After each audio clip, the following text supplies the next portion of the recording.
excluding police, at 2.58%. Just slightly above the direction provided to staff back in August at 2.5%. This reflects final assessment growth at 1.77%.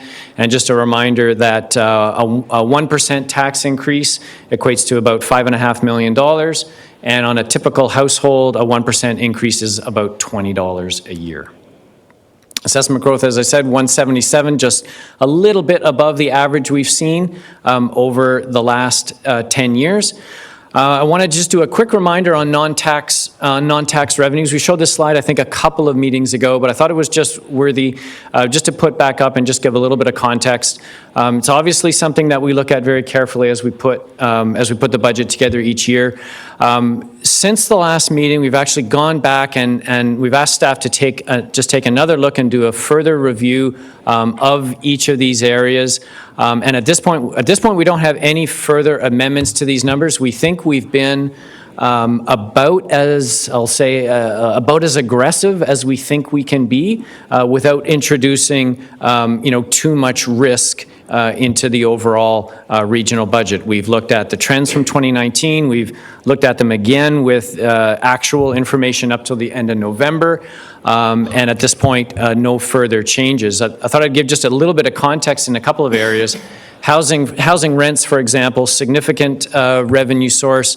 We're about $400,000 ahead of schedule, ahead of budget on 2019. We've increased the budget in 2020 by that $400,000. Although we are concerned, and the concern comes out of a report that I believe was before Community Services last time with respect to the implementation of new rent geared to income calculations that are going to come into effect approximately midway through 2020. So at this point, we don't really see any capacity to further increase that budget. In fact, there's potentially a little bit of risk that we won't hit the higher target. So Craig, just hang on for a second. We got a few questions. We have Galloway, Clark, and Brevanovic. Councillor Galloway. Thank you, Mr. Chair.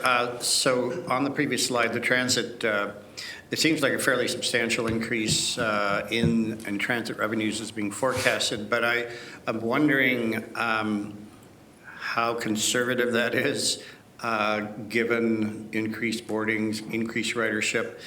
Does it include a Conestoga College UPass possibility? Is there any, we know we're forecasting a surplus in revenue this year to year end, of course, only a part year. So I'm just wondering if that's a line that could be adjusted. Yep. So a really good question. So through you, Mr. Chair, I think from a staff perspective, I think we're I would say quite comfortable with the number that we've budgeted. I think we would be reluctant to recommend any further increases. There's a slide that we used, I think, at the previous meeting that we could certainly recirculate to council, which identified all the varying increases and decreases that led us from the 39.4 million to the 43.4 million. Some of it has to do with annualization of service expansions from last year, service enhancements that are scheduled to come into effect on April the 1st. We have adjusted for the variance for, I say, like the ridership increase. The revenue variance in 2019 is reflected in the 2020 numbers. We have a 2% fare increase budgeted for July the 1st.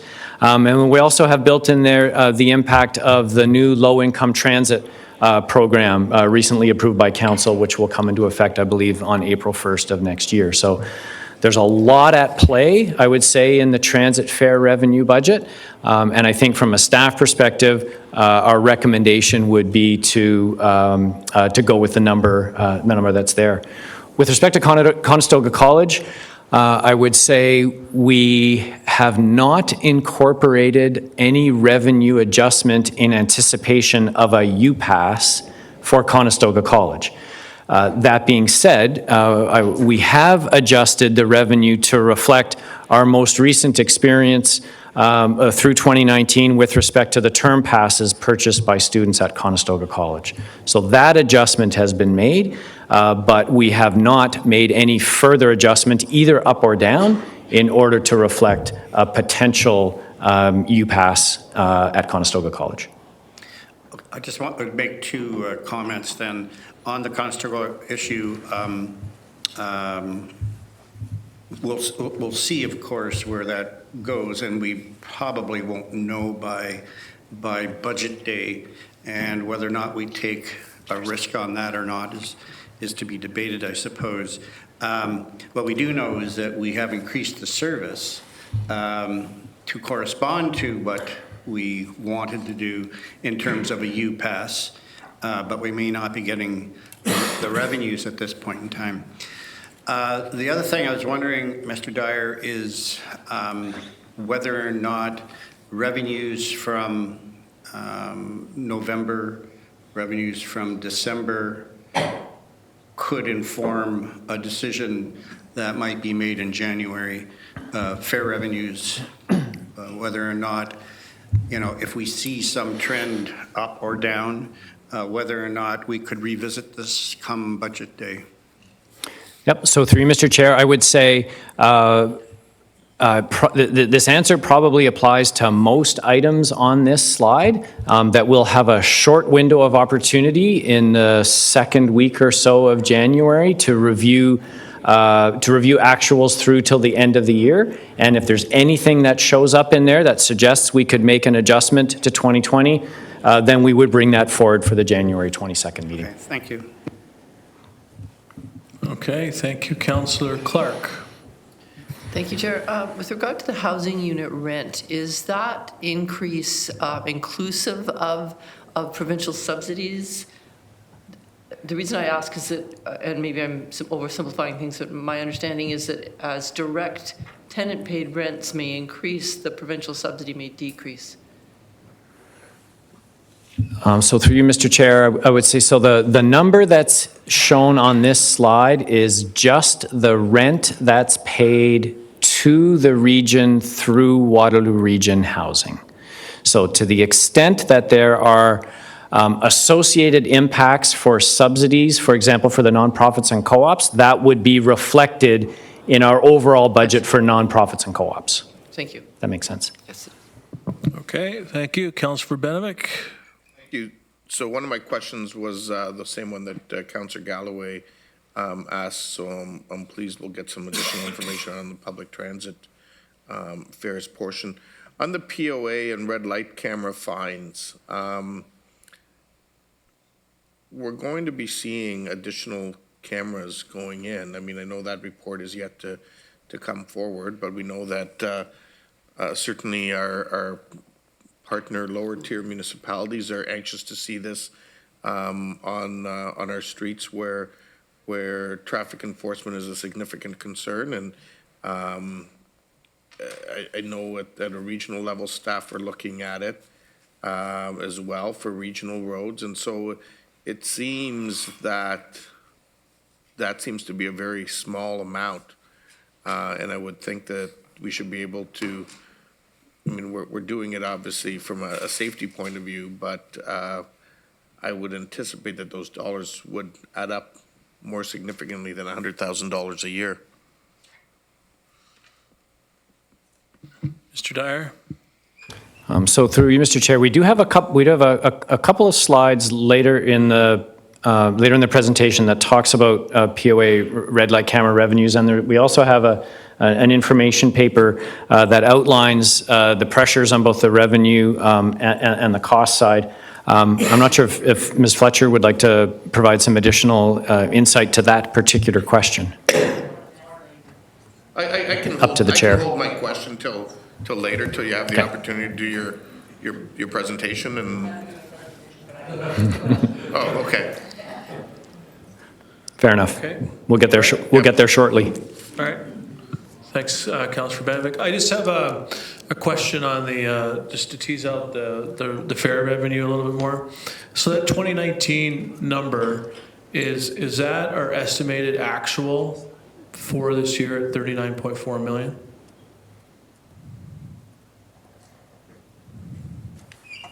So can I just ask you to repeat the question? I just want to make sure I'm answering the right number. The 39.4 for public transit? Yeah, is that Was our the estimated budget, actual? that's the budget figure for, so this is budget to budget comparison. Okay, so that's budget for 2019. Correct.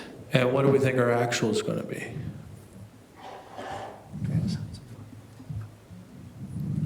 We'll look up that number and get it for you. I don't want to speculate. All right, and then the $4 million in additional revenue, budget to budget, that is accounted for within our 2.58% increase. That increased revenue is already in the base for 2020. That's correct. And how's that $4 million anticipated being spent? Well, through you, Mr. Chair, the 4 million simply, so the 4 million of incremental revenue simply becomes an offset to the overall GRT budget. So, on the expenditure side, if, we had an expenditure chart here, it would show all kinds of things. It would show, general inflationary costs year over year. It would show annualization of service expansions approved that came into effect in September of last year, Bundle 1 plus Conestoga College. It would show 9 months of service relating to Bundle 2 from 2019. All of that would be reflected on the expenditure side of the GRT budget. And so those savings should flow through to our bottom line overall. And so what's our anticipated surplus for 2019? So I would say overall corporate-wide. Yeah. So I would say on the tax side, we are going to be very close to zero. Right. So we have some significant challenges, particularly with respect to the funding of discretionary development charge exemptions, which is going to offset any surplus that we might have in other areas. So right now, if I had to put a plus or minus to it, I would put it within a fairly narrow range of maybe plus or minus $1 million. But we're going to be quite close to break even, I would say. Okay, thanks. Yeah, that's it for the questions. So yeah, please carry on. Okay, thank you. So just a couple of other examples. We've shown some of the more significant items in waste management. So I think on the tipping fee side, this will be the middle row here. I think we're actually projecting to be a little bit under our revenue budget in 2019. We have increased a couple $100,000 to reflect a proposed $2 per ton tipping fee increase on April 1st of next year. What was formerly WDO funding, which I still like to call it WDO funding, but is now RPRA funding, made a minor adjustment again to reflect our actuals and what we've been notified of what we expect to receive next year. And then perhaps most significantly on the recycling revenues, we're anticipating approximately $1 million shortfall in recycling revenues in 2019 as a result of lower than anticipated market prices. We've only adjusted for about a third of that in the 2020 budget. So, we may have a little bit of risk in that line, and this is not an uncommon practice for us. When we have a significant variance, we try to, get at it, periodically, kind of over a period of time. But I would say there's, likely a little bit of risk in this particular line within the waste management budget. Okay, we have another question, Councillor Galloway. And then Jaworski. Sorry, let's get your mic on. All right. Oops, thank you, Mr. Chair. On the waste management side, do we have a reserve fund for waste management? We have a waste management capital reserve similar to what we have in a number of different departments, but not on the operating side.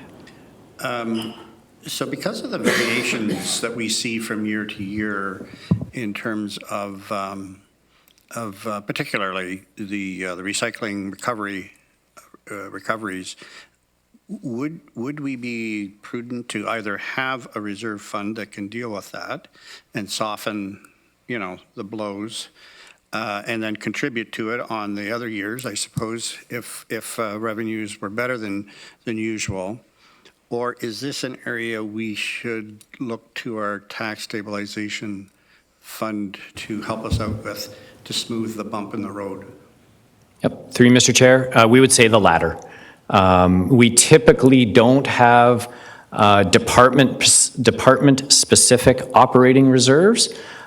We did have some discussion about that when we brought our most recent reserve and reserve fund policy report forward to council. I think where we landed was we have a tax stabilization reserve, we have a target balance for it, and that it's appropriate for us to manage these on a corporate basis, and we use the TSR to do that.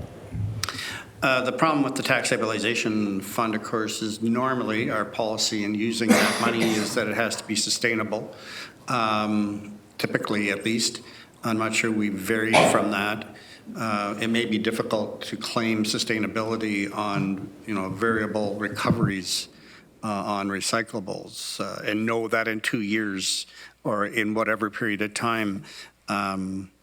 So not for now, but maybe on another day we should have a discussion on, it is one of our business, it's not a normal service, let's call it. It's kind of a business operation that maybe we should have some ability to smooth out rates. Thank you. Mm-hmm. It's a utility, really, in a sense, right? Okay, thanks for that. Councillor Jaworski. Thank you, through the chair. Maybe I'm missed it earlier, I'm jumping the gun. Just a municipal accommodation tax. Does that figure into this anywhere? It should be, by my guess, about a plus 200,000 since it's only started halfway through the year. And I know it has a lot of restrictions on its use, but I just wonder if that appears in here. Yep, through you, Mr. Chair. So I don't have the numbers in front of me, but we have budgeted for the amount we expect to collect in 2020 with the offsetting expenditure in terms of how that money is going to be used. Okay, thank you. No further questions. Mr. Dyer, thanks. Okay, so now we'll just a quick review of Provincial Offences Act charges and revenues. So this we can incorporate a discussion with respect to Councillor Vrbanovic's question. So again, there is an information paper on the agenda which provides some background information on what's happening with respect to POA, charges, expenditures, revenues, trends. We've reproduced a couple of the charts for the purposes of today's slide deck. The first one shows the number of charges per year going back to 2013. So the takeaway from this is that the majority of charges come to us from the Waterloo Region Police Service. We then have charges from the OPP, and we have red light camera charges as well. Overall, the number of charges is on the decline, certainly over the last 4 years, sitting at about 60,000 charges back in 2015. We're anticipating being just over 50,000 charges in 2019. Relatively stable numbers in terms of red light camera, OPP, but a decline with respect to charges coming from the Waterloo Regional Police Service. And so then how that translates into revenue is important. And so the next chart is the revenue one. So working from bottom up, POA, kind of general revenues, collections, so that's the collection of past due fines, for lack of a better term, red light camera revenues, and large fines. So you can see how the revenue has fluctuated, let's say, between about $7 million in 2014 to almost $10 million in 2017. We've come off that high value in 2017, and we're anticipating being right around $9 million in 2019. The other item I just identify here is the very top piece of this bar chart represents large fines. And these are large fines that are highly variable, difficult to predict, often difficult to collect, but can have a fairly significant impact on the overall revenue position when we get to the end of the year. Okay, Mr. Dyer, that chart elicited some questions from the usual suspects, Clark, Verbanovic, and Galloway this afternoon. So, Councillor Clark. Yeah.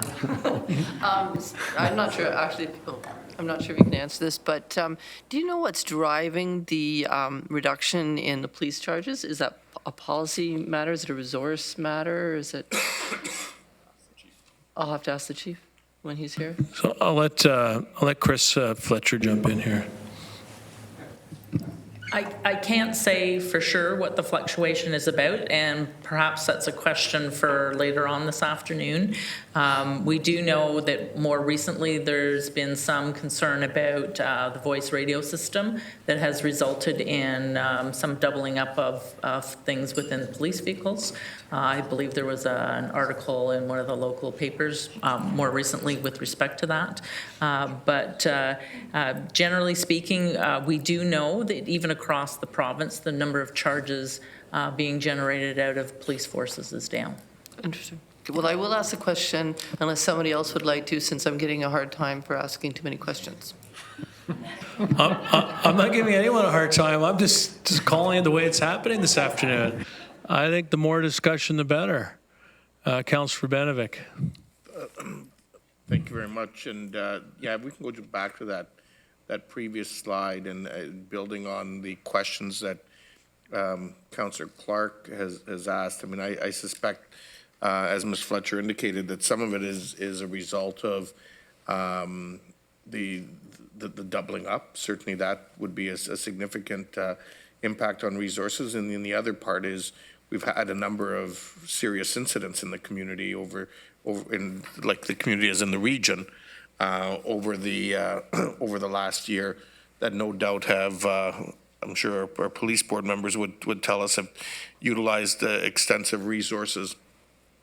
But I think it really speaks to two issues. And when we look at this decline, we know anecdotally from speaking to community members and from the kinds of complaints we get in our municipalities around traffic and around this horseshoe, that people's driving habits are far from getting better. They're getting worse, and probably the fact that these charges aren't happening is adding to that situation, which creates frustrations and safety issues in the community. But I think it also speaks to how are we best to tackle this, and is it with a police officer that could be dealing with more complex issues that need their resources in the community, or using the electronic means. And so I really want to see us look at this for budget day.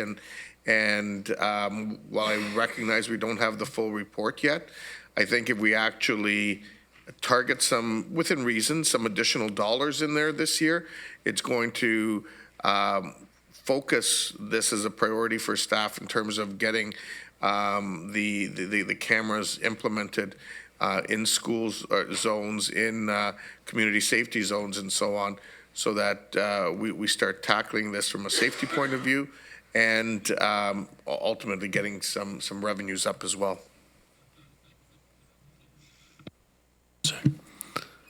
Okay, Councillor Galloway. Well, thank you, Mr. Chair. Well, I agree with Councillor Urbanovic, and I did intend to ask the chief during his presentation, within the limitations of what council can do in terms of a police budget, if any of the new resources that are in the new budget, in the police budget, are dedicated to traffic enforcement, because as Councillor Urbanovic has indicated, it's probably the number one concern that the average citizen has. Of course, some people have other concerns more specific to where they live or occupations they have or whatever. And so my question, though, is do we consult in building the POA budget? Do we confer with police to see if, in fact, their new budget allows for more traffic enforcement, likely more citations, and of course, subsequently, more revenue? I'm being careful here not to equate revenue to budget, but on the other hand, having been chair for of the police board for 17 years, I kind of understand, how things work a little bit. So I'm wondering if we do consult with them to see what their direction is going to be in terms of building this budget, or do we keep just clear of that and not discuss it at all? Okay, Chris? Just with respect to that, from a provincial offences court process, the only time we generally consult with police about the number of charges laid is if there's a particular activity that may be happening. So as an example, when seatbelt infractions came in and there was a number of charges that were sitting before the court, we may have had a discussion about whether or not it was reasonable to expect that all charges would be successful or whatever else was going on. So we have had minimal discussion with police about what may be happening as far as ticket trends are concerned. Generally speaking, it's enforcement agencies are responsible for how they go about enforcing things, and generally provincial offences court stays clear. If we see a particular trend, we may ask a question about whether or not there's a particular reason why things may be going in a particular direction. Okay, I understand the sensitivity of that, and I don't want to cross that line, but picking up on something else that Councillor Vrbanovic had indicated is photo radar. So, as I understand, there may be some opportunity for photo radar. I'm not sure how that,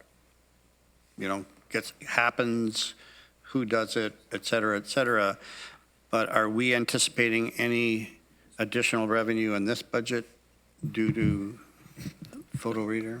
If you look at page 17 of our agenda, it's the terminology they're using now is automated speed enforcement. Yeah. It's Photo radar's a bad. expected that we would issue another 4,000 tickets annually. But to your question about where the revenue from that is, I don't really see it either. So maybe, Chris, you can illustrate how we're accommodating for that potential additional revenue. So right now, we are not accommodating for those 4,000 charges on the basis that general revenues are substantially down and continue to look like the trend line is going into a position where we're not collecting the money in the general revenue coffers. So there's also on page 17 of the agenda, the whole discussion about automated speed enforcement is timing. So when is automated speed enforcement coming in? So trying to predict that. 2 is with respect to what the costs are for installing automated speed enforcement, which will come out of another portion of the budget.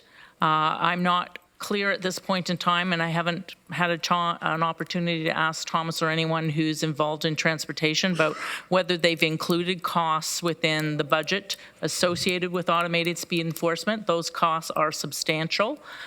So generally right now with red light camera as an example, the costs for red light camera actually sit in the transportation budget, which are the agreements and the payments due to the automated processing department or portion of the City of Toronto, and then the revenues come into POA. So the two do not offset each other in any particular way, shape, or form, except at the bottom line. So POA generally has had an excess of revenue that flows through to the bottom line, so in fact may be covering off some of those costs. We do not know what those costs are right now for automated speed enforcement, and so there will be substantial costs for startup for that particular activity as well. So with the ticket numbers currently in decline, we have not added anything for automated speed enforcement on the basis as we're not fully aware of when that's going to happen and occur, and the fact that we have declining ticket charges overall. Okay, thank you. And just further to that, if, just looking at the 4,000 tickets, and I know that's hypothetical, but what is the average charge per ticket, like gross? I know we have to net out of expenditures and so on, but was it $100? What is it that the usual charge is for that traffic offense? I'll get you a response to that. I don't have it off the top of my head. I know at one point in time it was about $100 a charge. Okay. But there have been some changes, and when I think about seatbelt charges and I think about use of handheld devices, and those Okay. are more substantial fines. Okay. But I'll find you an average ticket price. Okay. And so just to emphasize the point that was made earlier as well, while we're looking at the revenue from this, the whole idea behind red light cameras and automated speed enforcement is community safety. This isn't about us trying to get more revenue. The revenue is something that's a byproduct of enforcing the laws on our streets to make it more safe for everyone. So I think we just got to make sure we keep that in perspective. All right. Thank you, Mr. Dyer.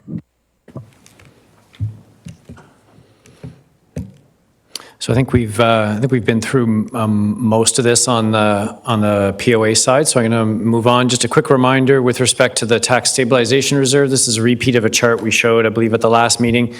Currently, taking into account base budget, capital program, and the proposed budget issue papers, we're contemplating using approximately $2.5 million in funding from the Tax Stabilization Reserve in the 2020 budget. Mr. Dyer, on this, can you just remind us of what the SWIFT funding's for? Sure.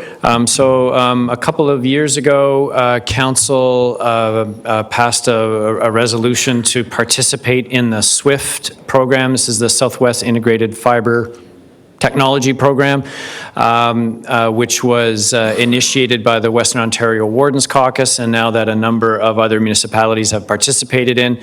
The region's contribution in total is about $2.2 million. It's over 4 years. And we have a portion of it funded through the levy, and for the last 2 years, the incremental portion funded through the Tax Stabilization Reserve. And we intend to bring a update on that project to A&F committee, I believe, in March. And the region's funding that entirely. There's no matching funding from the townships for that? The region is making the on behalf of Waterloo Region, the contribution is coming from the region. There's no local municipal contribution to that project. All right, thank you.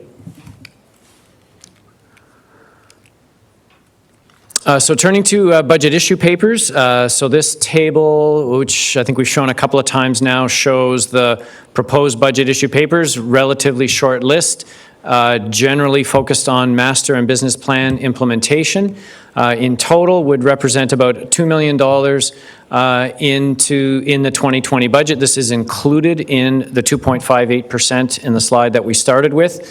And we've talked with council before about the annualization of service expansions, and based on the issue papers as they're currently worded and contemplated, we would have about an $850,000 annualization impact into 2021. And again, what I mean by that is when we put the base budget together in 2021, one of the first things that we'll need to do is add in the $850,000 to reflect a full year's worth of costs and operations for these issue papers.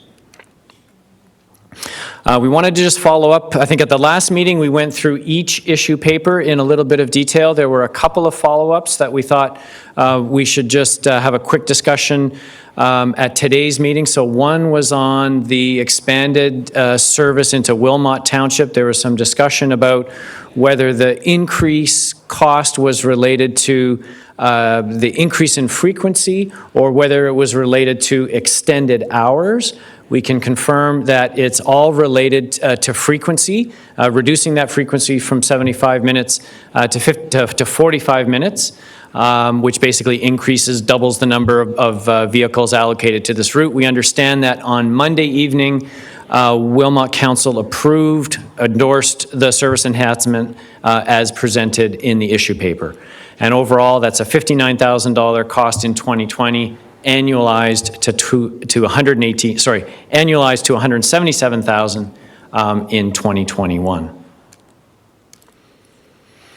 Now, just to do a quick recap on GRT approvals, we start. Sorry, Craig, we have another question here. Councillor Lawrence. I hate to break the pattern, but I do have a question. That's good. The more the merrier. Thank you, Mr. Chair. Just on the Route 77, the last point you made was Wilmot Council approved the service enhancements. What exactly does that mean? I'm not sure, Mr. Chair, whether that's exactly the right word. I understand that GRT staff were present at Wilmot Council on Monday evening. There was conversation about the proposed service enhancement. Supported may have been a better word than approved, but that's my understanding of the conversation that happened at Wilmot Council on Monday evening. So on a more general question, as service improves in the townships, do the townships pay part of that service? Or do they pay in the GRT? Yep. So through you, Mr. Chair, so we have an area rating methodology in place that in this case would allocate most of the cost to Wilmot. It's not 100% because the formula, if I recall, looks at the number of kilometers of the route that are within Wilmot. But the majority of the cost would then be area rated to Wilmot Township. Okay, thank you. Okay, Councillor Armstrong? Yeah, I was just going to reiterate that that's what it is. It's area rated. I think there's one stop that is covered by the city of Kitchener, so they have to support that. But yeah, we had a good conversation. And Les, can you just put your mic down so we can hear you? Thanks. we had a good conversation. We're hoping that the expansions will continue because the people are asking for weekend service, and there is a gap over the lunch hour that if somebody gets stuck in the city, they have to sit and wait for a couple of hours or 3 hours before there's another bus to bring them back. So those were the concerns that were expressed, but we're pleased with the addition, but we're hoping that it'll expand even more, like I said, including the weekends. Okay, thank you. Mr. Dyer, please continue. Thank you. So turning our attention now to GRT Service Approvals. Again, we did start this conversation last time. We had some requests for some additional information. So I'm just going to go through a little bit of a backgrounder, again, of what happened in 2019 and what's being proposed in 2020. So just to recap, this is service approvals that were provided in 2019. So first of all, as part of the budget approved in 2019, Bundle 1 of the GRT Business Plan issue paper was approved. This provided for 25,000 incremental service hours, which came into effect on September 1st of this year. Council also approved, a bit later in the year, service expansion to Conestoga College as of September the 1st, which added another 13,000 hours. The other approval that was provided through the 2019 budget was for Bundle 2 of the GRT Business Plan issue paper, and that was approved. It was 10,000 hours approved to be in effect as of April 1st of 2020. So this is important because included in the base budget for Grand River Transit for 2020 is the cost and revenues associated with 9 months worth of service from April 1st to December 31st of that incremental 10,000 hours, right? So that's in the base budget. It's part of the numbers that we've been talking about now for a few weeks. And as we head into 2021, we'll pick up the other 3 months, as 2021 will be the first full year of those 10,000 hours being in effect. And from a cost perspective, there's $654,000 relating to those $654,000 relating to those service hours included in the base budget for Grand River Transit in 2020, and then we'll pick up the increment in 2021. And so when we look overall at GRT service expansion, going back to the approval of the business plan and starting in 2018, we had 35,000 hours added as of September 1st of 18. As I just indicated, in 2019, we had the 25,000 hours on September 1st and the 13,000 relating to Conestoga College. We also, as Councillor Galloway accurately mentioned last time, the 61,000 of light rail transit hours approved as of June the 1st. And then we footnoted down at the bottom here that we had an estimated 67,000 hours reallocated from the routes that were displaced, for lack of a better term, by the ion trains to be used as part of the overall network design. And you'll recall that Ion service launched on on June 21st. The service realignment happened on June 24th, which included the realignment of all of those service hours. And so just a couple of other slides on service. This slide takes us through the end of 2018 and is one that we've used, I think, a number of times before. It shows the steady increase in revenue hours that have been approved by council over various and successive budgets. And that's plotted against ridership. So you can see steady increase in ridership through till 2013. We then had that drop, but then back on the upswing again. And of course, we'll see that increase significantly as we head into 2019. We also thought we'd go back and just take a look at like what were the last number of years, look like in terms of the property tax levy. So in 2009, the property tax levy for transit was $40 million. And in 2020, we're estimating it to be $120 million, taking into account implementation of Stage 1 rapid transit, as well as all of the service expansions on the GRT side. So the levy has tripled in 12 years, and public transit is the largest tax-supported funded program included in regional property taxes. So I think council's, in my view, this is indicative of council's commitment to this service over the last number of years, and actually if we went back even further, ever since the service was taken over in 2001. Thanks very much, Craig, and I know that I had requested this, as did others. So this is the largest service we deliver that's funded from property tax. You say in 2020 it's estimated to be $120 million. So that's $120 million out of our total revenue levy of around 530? Give or take, approximately, yes? Okay. 540? So over a fifth of all the revenue that we bring in, we spend on transit. I think that's pretty significant and is a strong testament to our commitment over the years to invest in transit. Thanks. Tax revenue, absolutely. Tax revenue. Yes. So this is property tax levy. Property tax levy. Graphed right here. Yeah. Does not include allocations from the federal government for capital buses or anything like that. It's just does not from our taxpayers. Correct. All right. Thank you. Councillor Banovic. Thank you. Just one quick question.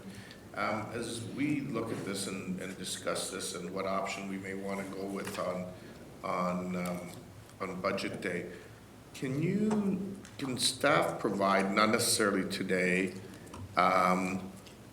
using our existing fleet or what our planned fleet is for 2020 and the operational hours that we have, what is sort of our overall estimated maximum ridership capacity, and what is our actual utilization overall?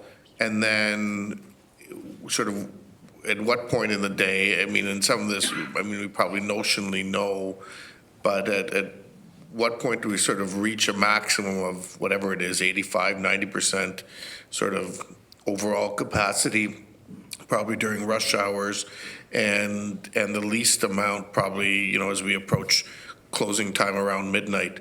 Because I think as we look at these options and maybe some of the things we want to consider, that would be important information to have.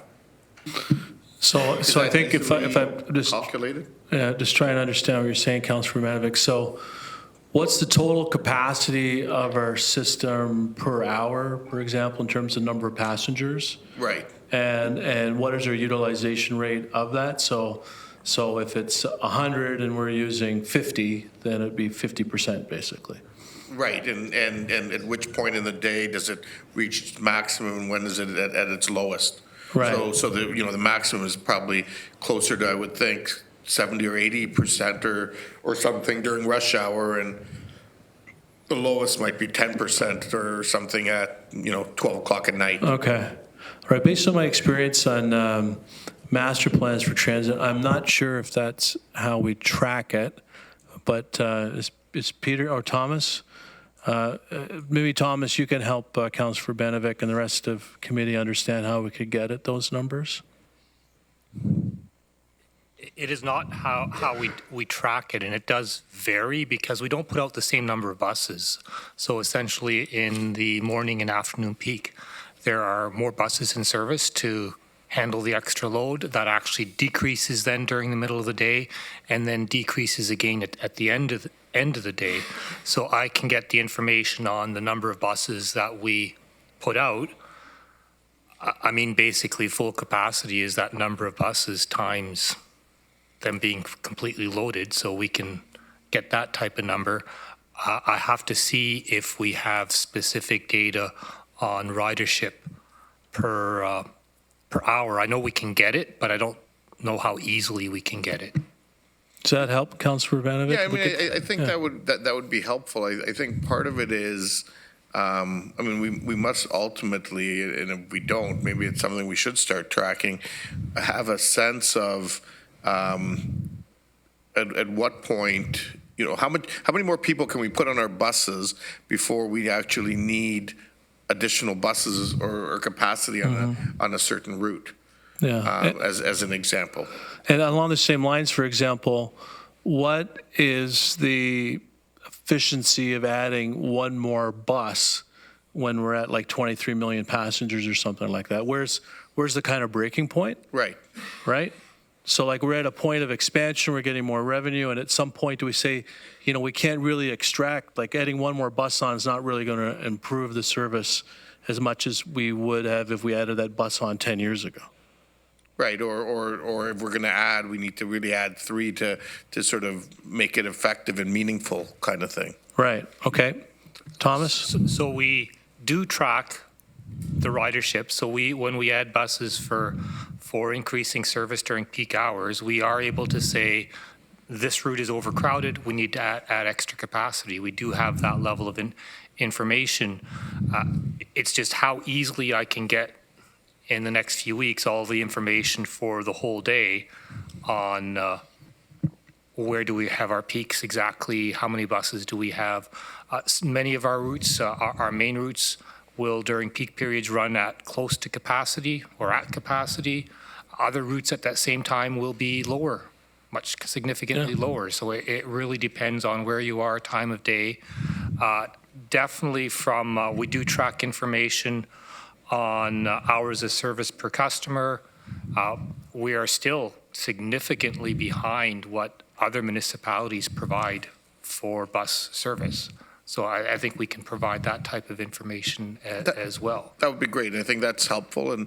And you know, I mean, we're not going to sort of solve everything in year one, but I think if we start looking at that a little more in depth, it will potentially guide us for future years' discussions as well. Mm-hmm. And just adding on that before I get to Councillor Rents, one of the service review recommendations from KPMG was to potentially use artificial intelligence to help with these very kinds of questions in terms of optimizing our bus routes and capacity.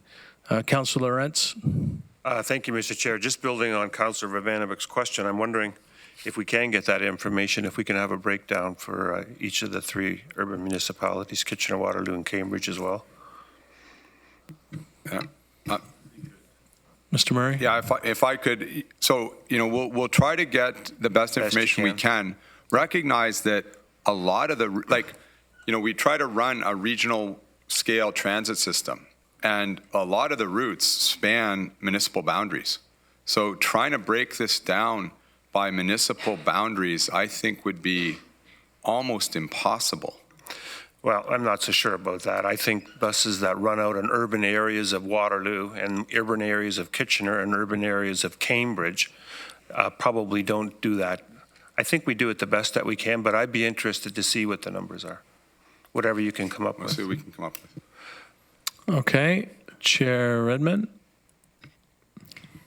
Thank you, Chair Strickland. I guess I would have to acknowledge that I think all of these questions are coming out of from a good place. Everybody's trying to sort of figure out how we can be effective and efficient with our budget, but I would purport that the budget's a pretty blunt instrument to try to drill down to this kind of operational detail. And when we look at the KPMG study, one of the things, I think the take-home message is was that we needed to do a deeper dive. And I would suggest that a deeper dive is not something that's going to maybe impact this budget or next year's budget, but I would really hope it looked at artificial intelligence. It would look at differentiated methods, whether it's dial-a-bus, that we would look at innovation as how we, on a go-forward basis, can stretch our dollars. I think trying to do this through a budget process is a pretty obtuse way to get at some of that innovation and that information. Okay, thanks. Well, I think Councillor Banovich's point is that let's get a baseline and start to try and understand that a little bit more. I don't think we'll have much impact for 2020's budget, but just to understand it going forward. Councillor Jaworski? Yeah, through the chair, I'm similarly skeptical that a report can be prepared that it's what we want, simply because if you look at ridership that I'm familiar with, like Route 29, it's very, very lumpy because of the students. One bus can be chock full, the next one be empty, depending on when classes are coming and going. And also, when you tap to get on, we know where people get on, but we don't know where people get off. So did they ride for 2 stops? Did they ride the entire system? There's no indication of ridership because we don't know the distance that people go short of looking at each bus. So I'd be afraid that we'd get a report from staff that each one of us could read into it anything we wanted. So I'm a bit skeptical. So I think we'd want to know more what this report is probably going to say before we even start doing the report. Point taken, but don't we see what we want to see in every report we get from staff? Okay, Thomas? I'm not sure if this helps, but GRT, we are looking at some of the options on changing service. So we are looking at, and in 2020 we'll bring forward a report looking at using smaller buses, which in the past we haven't done, largely because the smaller buses were completely different than the buses that we're operating. Now there are smaller buses available that share basically all the same parts, so we don't have to have different inventory, we don't have to have different maintenance programs, so there may be advantages to using that.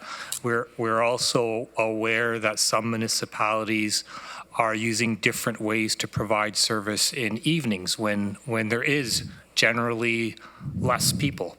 Less people using the buses. So are there ways for us to provide that service more efficiently, as well as from KPMG's report, us doing a workshop and looking at are there ways for us to optimize using artificial intelligence or different policy approaches. So we are working on that and we'll be bringing that forward in 2020. Okay, great. Because there is, I think it's Innisfil that is using Uber exclusively. That's one example. And we did have an experiment with on-demand buses for GRT. I know that was in my neighborhood for a while, but I haven't seen it. So it'd be interesting to get an update on that to see where we're at on how that's working. All right, Mr. Dyer.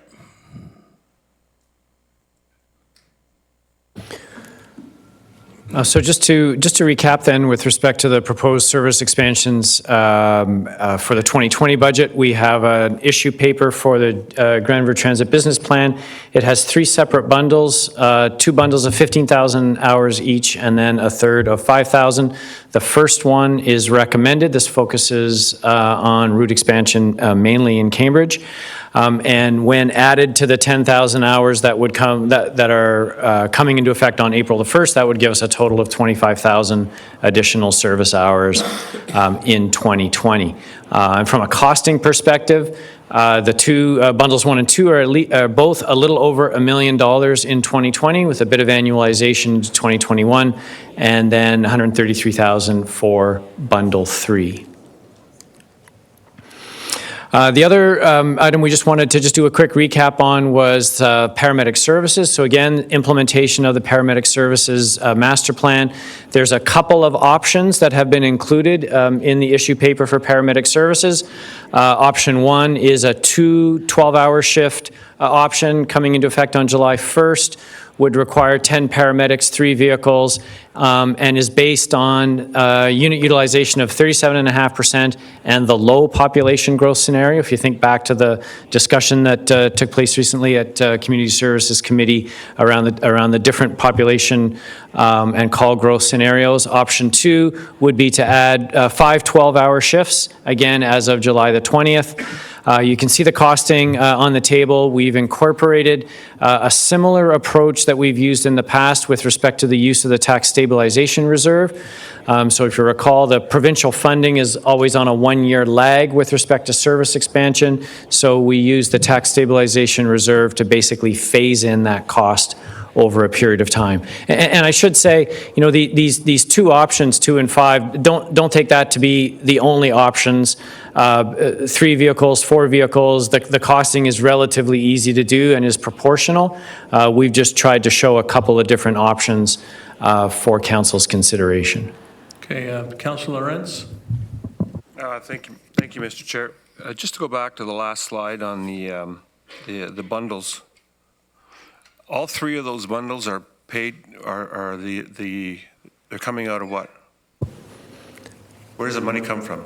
Taxpayers? Oh, sorry, through Mr. Chair. So these figures are all the net property tax levy amounts. So this is the tax impact of each. So in each case, if you look at the issue paper, we've costed each bundle separately. So each one has an operating analysis, a capital analysis, a FTE analysis. On the operating side, we have our costs, we have incremental fair revenue, and the net tax levy impact is what we've shown here. So it's coming out, the net is coming out of the property tax. That is correct. Yeah. Okay. Sorry, go ahead. Yeah. Okay, so back to the paramedic services. So I don't know if the chief is here. Yes. The other chief. Yeah, perfect. Okay. With too many chiefs and lots of Indians. I just have a couple of questions, and I'm wondering how we're doing with the discussions with the province on a couple of key issues that certainly would affect this. One is alternative destinations. You know, the problems we're having with hospital delays and all of those things. Are we any closer to getting any kind of resolution from the provincial government on?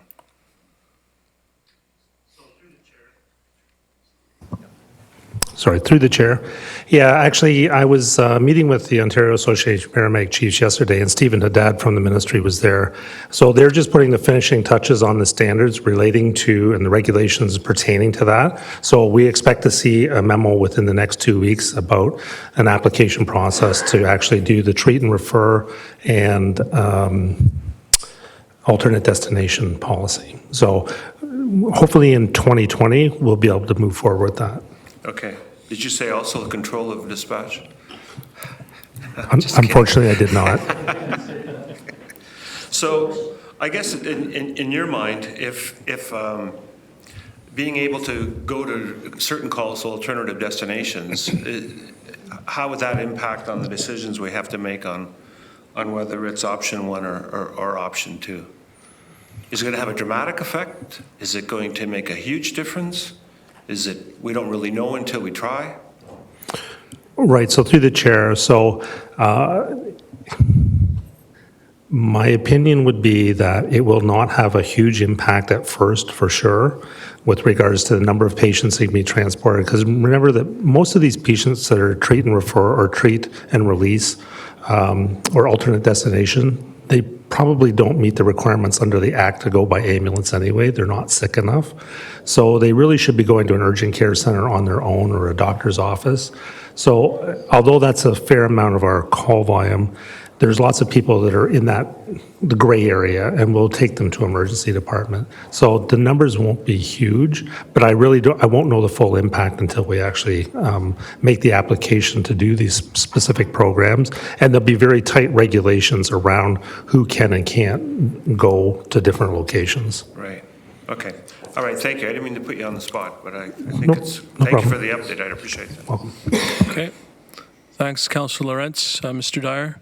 Just while you're getting up, Craig, on this chart here, just to confirm, the annualized number is the net number, right? So the actual increase is double that, but that other half is funded by the province. That's correct. Okay, thank you. Okay, just turning our attention then briefly to the tax-supported capital program, and I am mindful of time, Mr. Chair, so I'll try to work through these remaining slides relatively quickly. But we thought we would just spend a little bit of time on the tax-supported 10-year capital program, which is a $3.5 billion program covering obviously all the services that the region provides with the exception of water and wastewater. For 2020 in particular, so 2020 capital program is approximately $300 million, with a little over with more than two-thirds of it within roads and public transit. So $122 million proposed roads capital program, about $100 million for public transit. Of course, a significant component of public transit will be for the construction of the Northfield, the Northfield operations bus storage facility. And again, most of that public transit figure we're eligible for IKIP funding for. So funding from both the province and the federal government with about a 27% share funded by the region. In terms of projects, so I won't go through all these. We've got a list of some of the more significant spending with respect to the transportation capital program. On the transit side, I've already mentioned Northfield. We have basically Northfield, we have vehicles, and we have terminal and station improvements at both Conestoga College and University of Waterloo, and a variety of building, facility, asset renewal projects happening across various departments. And in addition to that, the start of the significant Brownfield Financial Incentive Grant for 83 Elmsdale.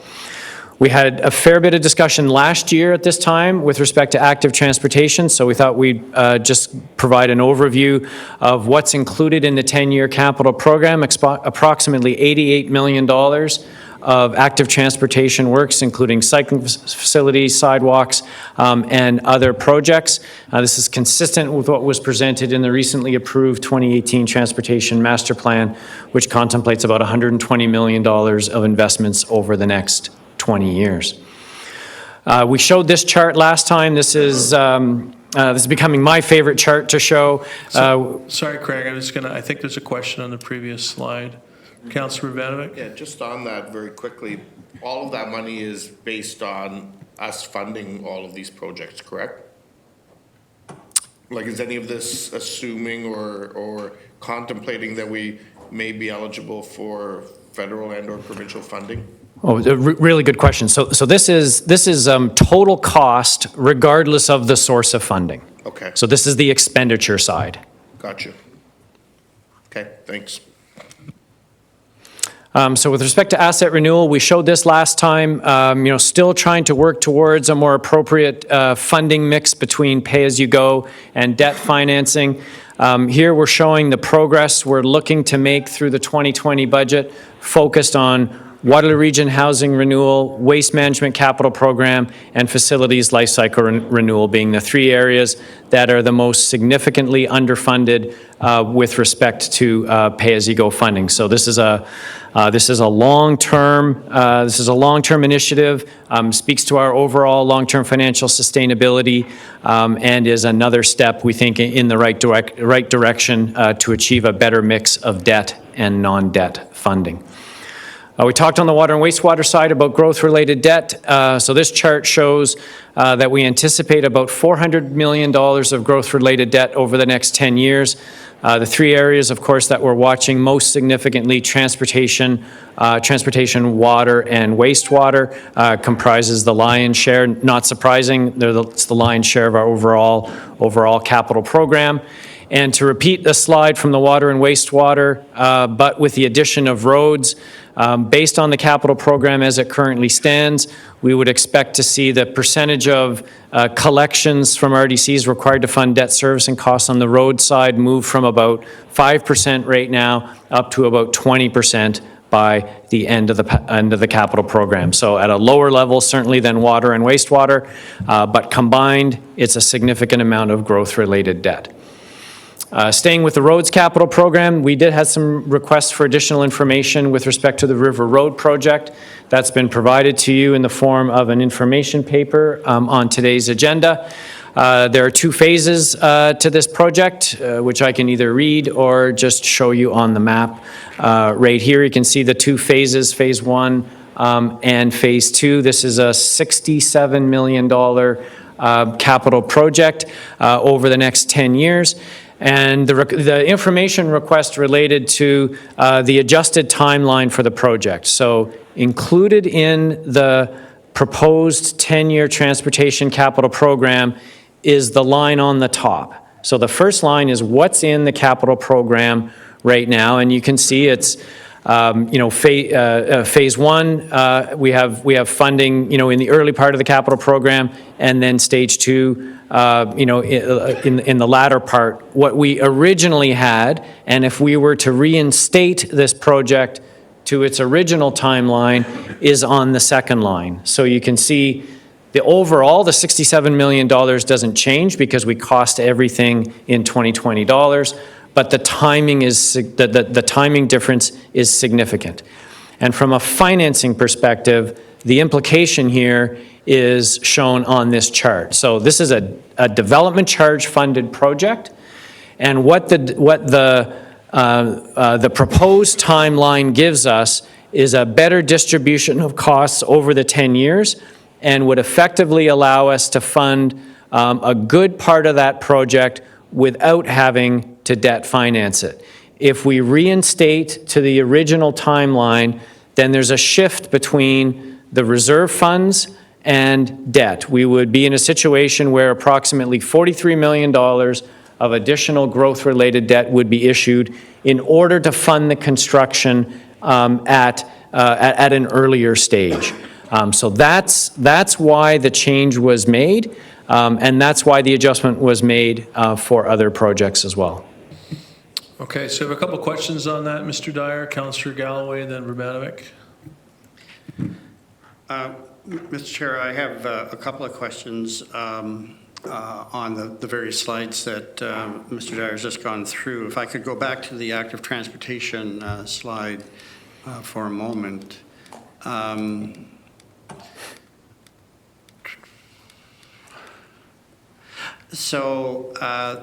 We do have a fair bit of capital spending proposed in the 10-year capital budget. I spoke about this during last year's budget process as well, and I'm looking, and I have talked to Mr. Dyer as well recently, about how we can actually better represent the kinds of things that we are spending on active transportation. I don't think we do a good job of letting our community know that we are making some significant investments. Often, some of these facilities are buried in road budgets as part of a road project. They may, if you drill down far enough, get that information, how much we're spending. For instance, I think we spent $8 to $9 million on the multi-use trail on Homer Watson from essentially the 401 to Ottawa Street, which will be commissioned early in the new year. So we're making some significant investments, but they don't show up kind of categorized or enumerated within the capital budget. So I'm wondering what we can do to try to make it easy for us and for others to see the kinds of investments we're making, not necessarily just across a 10-year period, but year by year, potentially, and what some of those projects are. And I don't necessarily need an answer to that. That's just something that I'd like to, Mr. Chair, if it needs to be debated at an A&F meeting or whatever. It doesn't impact this year's budget. It's just the way we're representing the budget. The other thing is the River Road project then. And as I indicated at the A&F meeting where this was discussed, I would like to have that project put back into the 10-year capital forecast in its present form. That project is now 12 years behind schedule, or at least 12 years since it was expected to start the first phase. And so it's a long time coming. I think a number of you have received communications from people in the community who couldn't believe their ears that this project could get deferred yet again. We do need a reliever road for Fairway, but I particularly am interested as well in the active transportation facilities that are associated with this particular project, because in that part of our community, that part of our region, there are no good active transportation facilities going in that particular direction in that particular part of the community. I understand the issues associated with borrowing and trying to smooth out the amount of borrowing that we're doing. I would note that notwithstanding there's a cost, we are having historically low interest rates. Our last debenture was, I think, the lowest in our history. That doesn't mean there's no cost, it just means it's not as great a cost as it can be potentially in 5 years' time, when those interest rates may not be as favorable as they are today. Of course, that's nobody has a crystal ball in that regard. So I know at the time, at the last meeting, we came close to having a resolution. We deferred it to this particular meeting. So, Mr. Chair, I take your direction as to how we deal with having that reinserted into the budget. That's an interesting question. My thinking was that on budget day we would make that change when we approve the operating and capital budget.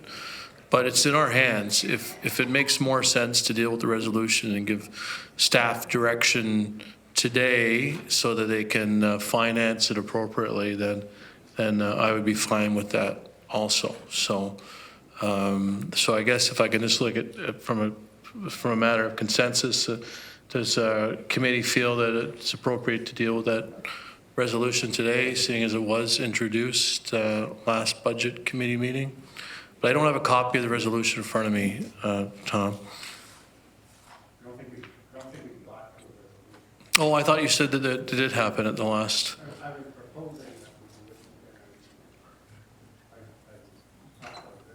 Okay. All right. Well, we have a lot ahead of us here today, so I would prefer that we deal with it on budget day when we approve the operating capital. But I think it's a strong signal to staff that be prepared for this to likely be put back into the capital budget. Okay? Is that our committee in agreement with that? Well, we could move it, but we said be no decisions made today. I just don't want to get into a debate because we do have the chief here and members of his senior team. And we have other items on the agenda here as well. So I guess I'm just trying to gauge the room. So Councillor Galloway, put your request on to speak, please. All right, so have you introduced the motion, get a seconder, let's deal with it. I would move that the River Road extension be put back into the 10-year capital forecast. Okay. Lots of people seconding it, so I read the room correctly. All right, so let's say it's seconded by Councillor Harris. It's the first person that I saw there. Do the others speak? Do we want to speak to this, or do we want to deal with the question? I have Urbanovic and Jowett. Okay, so speaking to the resolution, Councillor Urbanovic. Well, I will support the motion that's before us and indicated such at committee when we last dealt with this, and Councillor Galloway raised the issue. I too was surprised to see the delay in this project. This project as a person who, prior to being mayor, represented the other side of the highway where this project started before it crosses over the highway. It's pretty much been on the books the whole time that I've been a councillor or sat on Kitchener Council, and delayed many times along the route. I think there is many, there's significant impact on that part of the city with this project being delayed further. Fairway Road is already over capacity. I think there's development projects that need the certainty of this moving forward, which will only bring revenues to us, both in terms of development charges as well as tax revenues, and they're tied up with this project going forward.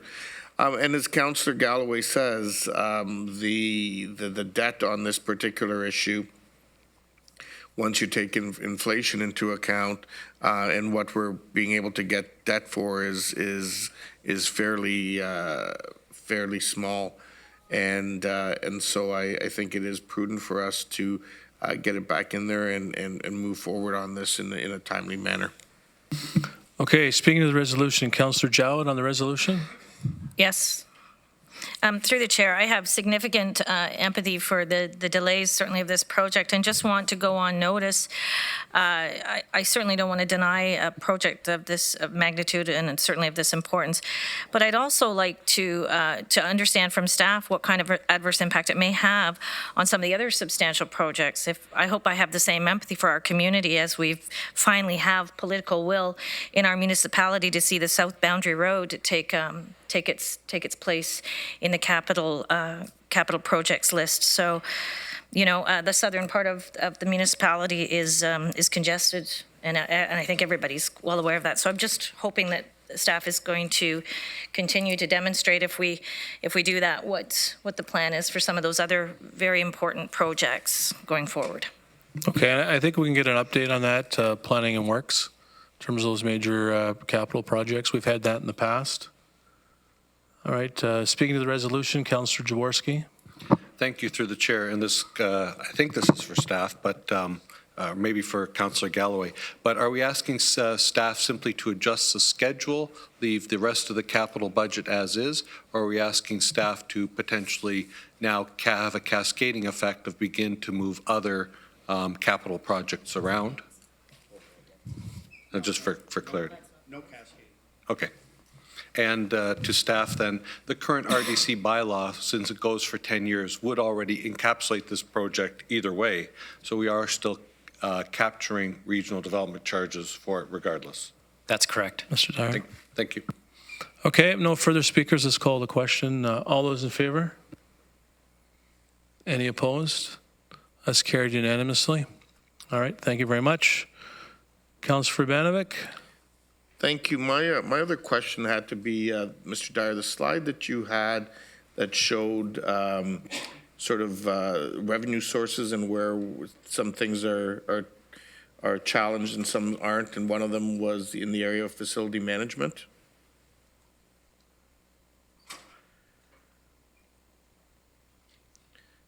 Or the facilities life cycle, I guess you called it. And I want to touch on that one because I think it's incumbent on us to ask the question, are there any areas of significant potential risk here? And I ask this because in terms of our facilities life cycle, we're all seeing and experiencing issues where, quite frankly,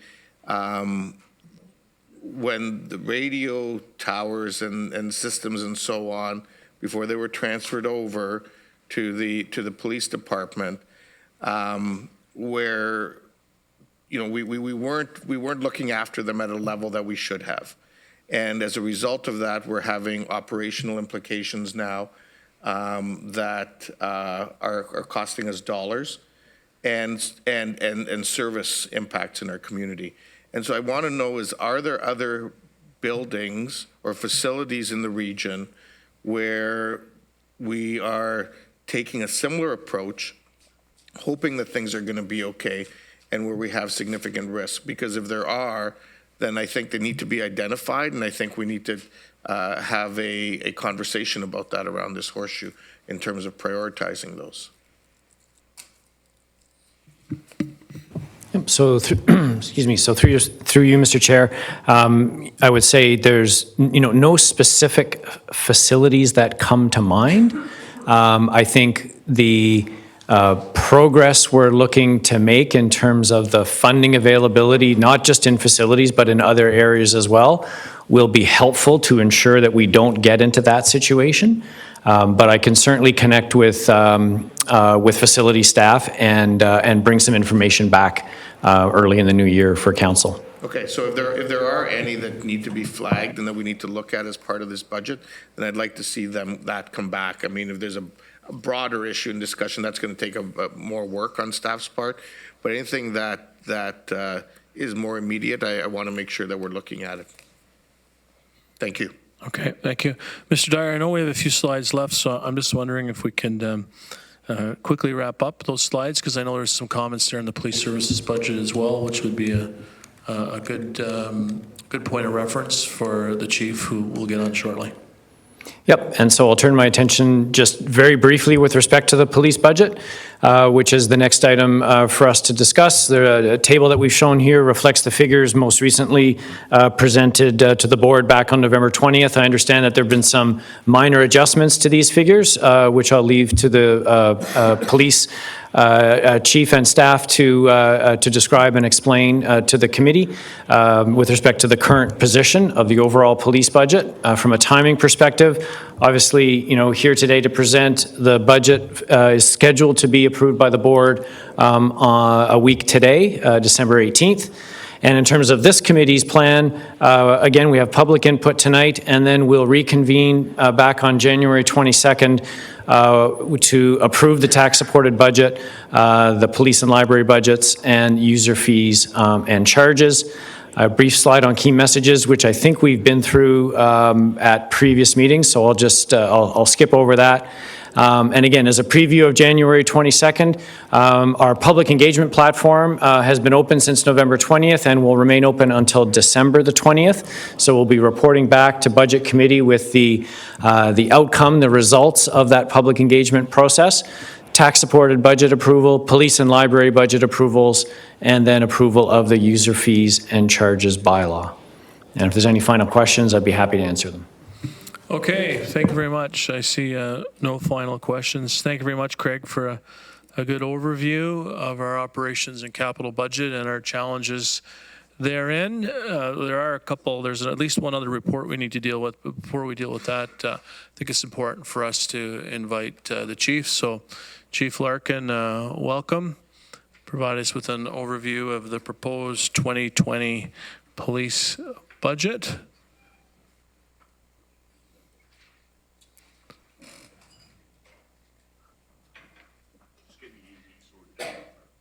You're getting the AV coordinated? Okay. I see you have a lot of pictures in your presentation today. Make it easy for us, right? It's now live.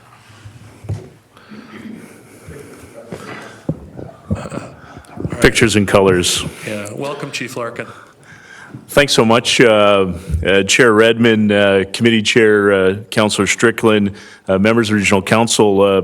Good afternoon. I'm very pleased to be joined by Deputy Chief Kevin Thaler, our Deputy Chief of Member Services and Administrative Services, along with our Finance Director, Ms. Hand, who will be joining me, Ms. Susan Wilson, Ms. Greeno, and Inspector Mark Crowell. And so thank you for the opportunity to be here today. And as you know, we've been working with our Police Services Board on the 2020 proposed operating budget and our draft capital budget for 2020. And we recognize that it is a significant request. In fact, today we'll be proposing before the Police Services Board an investment of $181 million in our operating budget for 2020 and approximately $25 million for our capital budget. And so I want to just take you, before I turn it over to Ms. Hand, a couple of items that we've been working on organizationally and a couple of key pieces. One is we've been doing a lot of significant work around automation, continuous improvement in organization to become much more effective, much more efficient, to provide adequate services. And there's a couple of key continuous improvement and efficiency projects that we've been working on: online reporting, alternative service delivery. And I'm very pleased to announce that this year we've more than doubled our online service reporting and our frontline support unit. And so the creation of our online reporting, we're diverting more than 8,000 calls for service online, and we've actually diverted more than 2,500 calls from frontline response to the frontline support unit. And so we're seeing some significant gains at the front line, which is mitigating the demand on our organization. We're also currently conducting a senior leadership review to look at efficiencies, our structure of our organization, so how we can provide a much more lean leadership approach to the organization. We've been working on call management, optimization, as well as reporting. And so can we do business differently? Are there things that we are doing as a police service that should be transitioned and or diverted to another agency to provide enhanced service? And one of the key pieces even around that is our response to mental health calls for service and the work that we're doing with the Canadian Mental Health Association through our IMPACT program. We've recently done a significant review around forensic identification. It's a significantly expensive, highly skilled area that requires expertise. We've reduced our leadership structure and restructured a number of different positions in there, as well as moving towards a hybrid approach where we have civilian professionals working alongside police officers. We're currently in the process we finalized an external court services review, and as we move into 2020, we're looking at a number of alternative service delivery review options, including contracting out and moving services elsewhere through different opportunities, as well as simply doing business differently in courts. Traffic services review, I'll speak to much later, but we've been reviewing our road safety approach. I'll speak to the impact on road safety, as well as our provincial offence notices and the work that we're doing. Council would be amazed at the amount of evidence that we seize and the amount of evidence that we keep. In fact, we keep it for about 75 years. And so the impact on our infrastructure and our facilities is significant, and we're currently working on a long-term strategy to address the amount of evidence that we seize, process, as well as how do we do business differently. And finally, the IT audit, information technology. Much of our business is infrastructure-based, has an information technology piece. We recently had an external audit from PricewaterhouseCoopers looking at our organization with three major recommendations that we're moving into 2020 with. One is a smartphone deployment project for frontline patrol. The second is around our structure and our staffing, as well as looking at innovation. And third is about reviewing our partnership. We provide a lot of services for other police agencies and municipalities, and whether or not we're getting a return on investment of our specific investment into those programs. And so that will be work that will also be moving into 2020. So a quick look at 2019 and what have we been up to as a police service. It's amazing the amount of work that is going on internally while we continue to provide service to our region. One of the key pieces I'll speak to, and it has significant budget impact and budget drivers, is a negotiated agreement between our police service, our police services board, as well as our labor association, our union. And that was around dealing with a very antiquated approach to sick time, long-term absences, and so we've moved to a modernized short-term and long-term disability plan, which will see significant return on investment from an organization perspective around lost time, as well as unfunded liabilities to the Police Services Board and to the Regional Waterloo. It also changes our patrol model. We're going to a new shift model. We're moving from a 5-platoon to a 4-platoon model in many areas across the police service, where we've gained some efficiencies around supervision and leadership, as well as doing business differently, as well as impacting the amount of differences between work schedules, and just allows us to deploy in a much better approach and a different approach. As well, it also deals with a long outstanding item around job evaluation, market survey, as well as an equity piece around remuneration around lunches for our civilian professionals. And so it's a significant legacy piece in our organization. It's been years of work, and thanks to the leadership of Chair Redmond and members of the board, we were able to move this forward. It does have budget impacts as we move into 2020, and we recognize that. Part of that also is we're launching a real-time operations center and a regional scheduling unit. Our region has grown significantly, and the amount of complexity of crime and calls for service has changed, and we must look at the region very differently. And so we're looking at a real-time operations center that will have 4 mid-level staff sergeants and mid-level leaders that look at all the different things happening across our region 24 hours a day, 7 days a week, and they'll deploy resources to meet the demands of our organization, but also serve much better to to reduce overtime, call-outs, as well as manage our staffing across the region in a much more efficient and effective process. Phase 1 will also include a centralized scheduling approach, and right now we have a very decentralized approach to workplace scheduling, which has a significant impact on overtime, training schedules, and the demands of our organization. And so we see that this will be a large driver of efficiencies and, quite frankly, an economic return on investment into 2020. As you know, we're currently in the process in partnership with the Regional Waterloo Facilities Division around a new central division at 200 Frederick Street. It's under demolition now, and we're on track for 2021 in the last quarter to launch a new central division at 200 Frederick Street, which will provide services to the city of Kitchener. It will be a state-of-the-art facility. It will also house all of our prisoner care and control. It will be extremely modern and also have an opportunity to engage the community through a community room as we move forward. And that project remains on budget, on track from a scheduling perspective.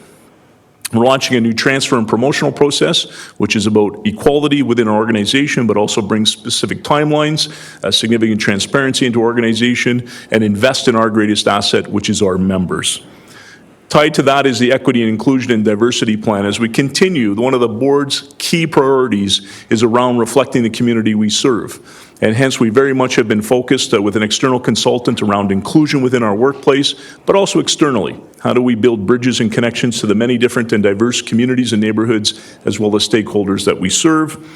And last is wellness initiatives. The Police Services Board over the last 4 years has invested significantly in our human resources branch, but more importantly, has invested in the wellness of our members.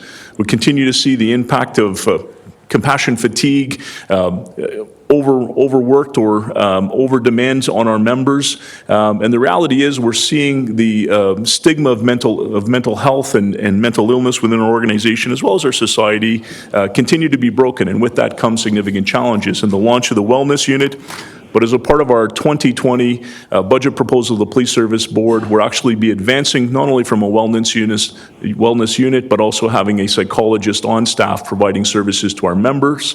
And we recently launched mandatory wellness checks for every single member of our organization to ensure that we create baselines, to invest in their health and ensure that they remain at work. And so it's been a significant success as we continue to move this forward. What does 2020 and beyond look like for our police service and for Waterloo Region? First is the new communications center, as well as next generation of 911.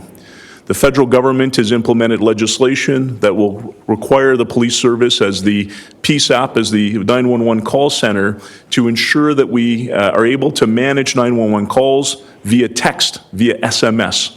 That will also include that citizens will be able to upload video and photographs via text to 911, and we'll be able to downstream that to all of our public safety providers, whether that be paramedics and or fire services. It will require a significant investment in our communications center, a significant investment in communications across the region, and as a part of the Kimball report, which has been before the Regional Waterloo Council, our goal collectively as a region is to move towards an integrated, consolidated dispatch center, and so we're working on that.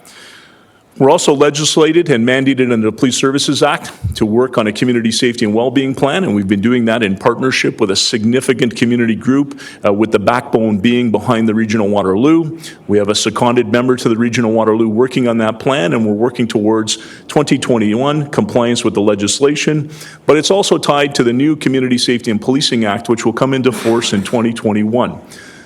Now, we have the bones of the Police Services Act, but the actual mechanics are all of the adequacy standards are being replaced by regulations, and those regulations are not yet available for the police service. And so much of our work from a policy and a procedural and a training perspective through 2020 will be readying for the new Police Services Act. We're obviously investing in new technology in the capital budget. In particular, we're very focused on precision policing and business intelligence tools. We want to leverage the amount of data that we have within our organization to be much more focused around prolific offenders as well as crime management across our region. And so they're very much tied together. And we're also working in partnership with the Regional Waterloo around an enhanced human resource information system. So what does our police service look like? Our population continues to grow at just over 600,000. We're the 10th largest community in Canada. Our police service is the 6th largest municipal police service in Ontario, and it's the 13th largest municipal police service in Canada. We currently, our authorized strength is 788 uniform officers working in a variety of areas across the organization, and we currently employ 373 civilian professionals that perform more than 73 specialized tasks within our organization. And our Police Services Board and our police service has been a leader in civilianization and advancing their integration and the civilian professionals' integration into our organization that provide significant skill sets and subject matter expertise. Here's some historical growth of the police service over the last 7 years. You can see that since 2012, we've increased our uniform strength to our total complement strength to just over 1,161. Our uniform officers have remained fairly flat, 769 officers in 2012. We currently have 788 officers as our authorized strength, but you can see the significant growth from our civilian professionalization. Many of those members have been assigned to the Communications Center, the Human Resources Branch, and Information Technology, which is driving much of our organizational health, much of our organizational infrastructure, as well as addressing some significant challenges in overtime in our Communications Center. So this will just show you sort of this is from Stats Canada, from the Police Resources 2018, recently released. As I alluded, we're the 6th largest police service in Ontario, the 13th largest in Canada, and our population, police officers per 100,000, you can see significantly since 2014, the number of police officers to serve our community has been declining. We're currently below the provincial and national average per population, and out of the top 50 police services in Canada, we're currently sitting at the 30th. We're the 30th lowest rate, as well as provincially in the Big 12 police services, we're currently the 7th lowest rate per officers per population. This just shows you a larger perspective. The light gray are national police services. The dark gray are the Big 12 police services in Ontario. And of course, the blue bar is our incredible region, Waterloo. And since 2017, our police officer per 100,000 population has decreased by 6%. So existing demands, what's driving demands on our police service, and how do we actually continue to do the work we do? I want to talk first about drugs and violent crime. Drugs, obviously, we recognize that we have a significant addiction challenge, not only in our community, but across the province, but across the country. This is a challenge facing municipalities from coast to coast. And there's a significant amount of work happening both regionally, provincially, and nationally around collaboration and moving towards an integrated public health model. And I think that our community is leading the way in how we collaborate around the addiction and drug issues, thanks to the leadership of our public health team, our social services team. Year to date, our police service has seized $1 million in illicit drugs. Our focus has been on interrupting illicit mid-level drug traffickers and moving projects to larger entities and joint force operations. We've not been focused on the user. Our goal is the user is to move them and to move the person that is in chronic need towards a public health model where they receive treatment, they receive support, because we know that those tentacles move to housing issues, poverty issues, and food insecurity. And so we've taken a very different approach on how we do policing. But of course, drugs, the culture itself is one of violence, intimidation, bullying, and the use of firearms. And year to date, we've seized more than 336 firearms and more than 200,000 rounds of ammunition in Waterloo region. So that's one of the key drivers that is driving our organization, because also the addiction piece creates a number of tentacle other issues, break and enters, theft from vehicles, trespassing calls for service. All of those are realities that we're facing in our community. Road safety. This year has been a challenging impact on our roads. We've had 16 fatal motor vehicle collisions, 17 individuals have lost their life, and we know that our road safety and our network of road safety has to change. Our roads are changing. The introduction of e-scooters and bicycle lanes, we know that we have to share the roadway very differently, including ION and LRT. Collision rates continue to rise across the region, but the severity, and we should be very concerned that 17 people have lost their lives in our region. There's a significant ripple impact on our healthcare system, our medical system, our court system, and our judicial system, because 16 of those road fatalities, 30% of them involved drugs and alcohol, and impaired driving charges were laid. Last year, in 2018, we issued more than 61,000 provincial offense notices. We arrested 886 impaired drivers, but I can tell you that in 2019, road safety is declining. Our ability to be proactive, our ability to meet the number of roundabouts where we receive a lot of complaints. We have the largest number of roundabouts, which we should be proud of in our community. They do come with some challenges and enforcement challenges, but equally we have more than 450 signalized intersections, more than 150 school zones, and we're not meeting the demand on road safety. And in fact, our continued decline in road safety this year is significant. That's also impacted currently right now by a contingency plan around patrol deployment. Mental health, we still receive more than 3,500 calls a year for mental health and individuals in crisis. But there's good news around this one. Our relationship with the Canadian Mental Health Association and the funding through the LHIN has changed the way that we deal with those in need. And I'm very proud that 7 days a week, 17 hours of the day, our members are paired up and teamed up with mental health nurses across the region to provide a better service, to divert into the healthcare system and into the rehabilitation system. And so we're doing some good work around mental health. Cybercrime and digital evidence. The world is complex. More than 53% of the crime that we currently investigate right now has some form of technology: smartphone, tablet, computer, dashcam video, and or closed-circuit television. And so for us to process all of the digital evidence that we have, and even our investigations, the old bullying in the schoolyard is no longer done face-to-face.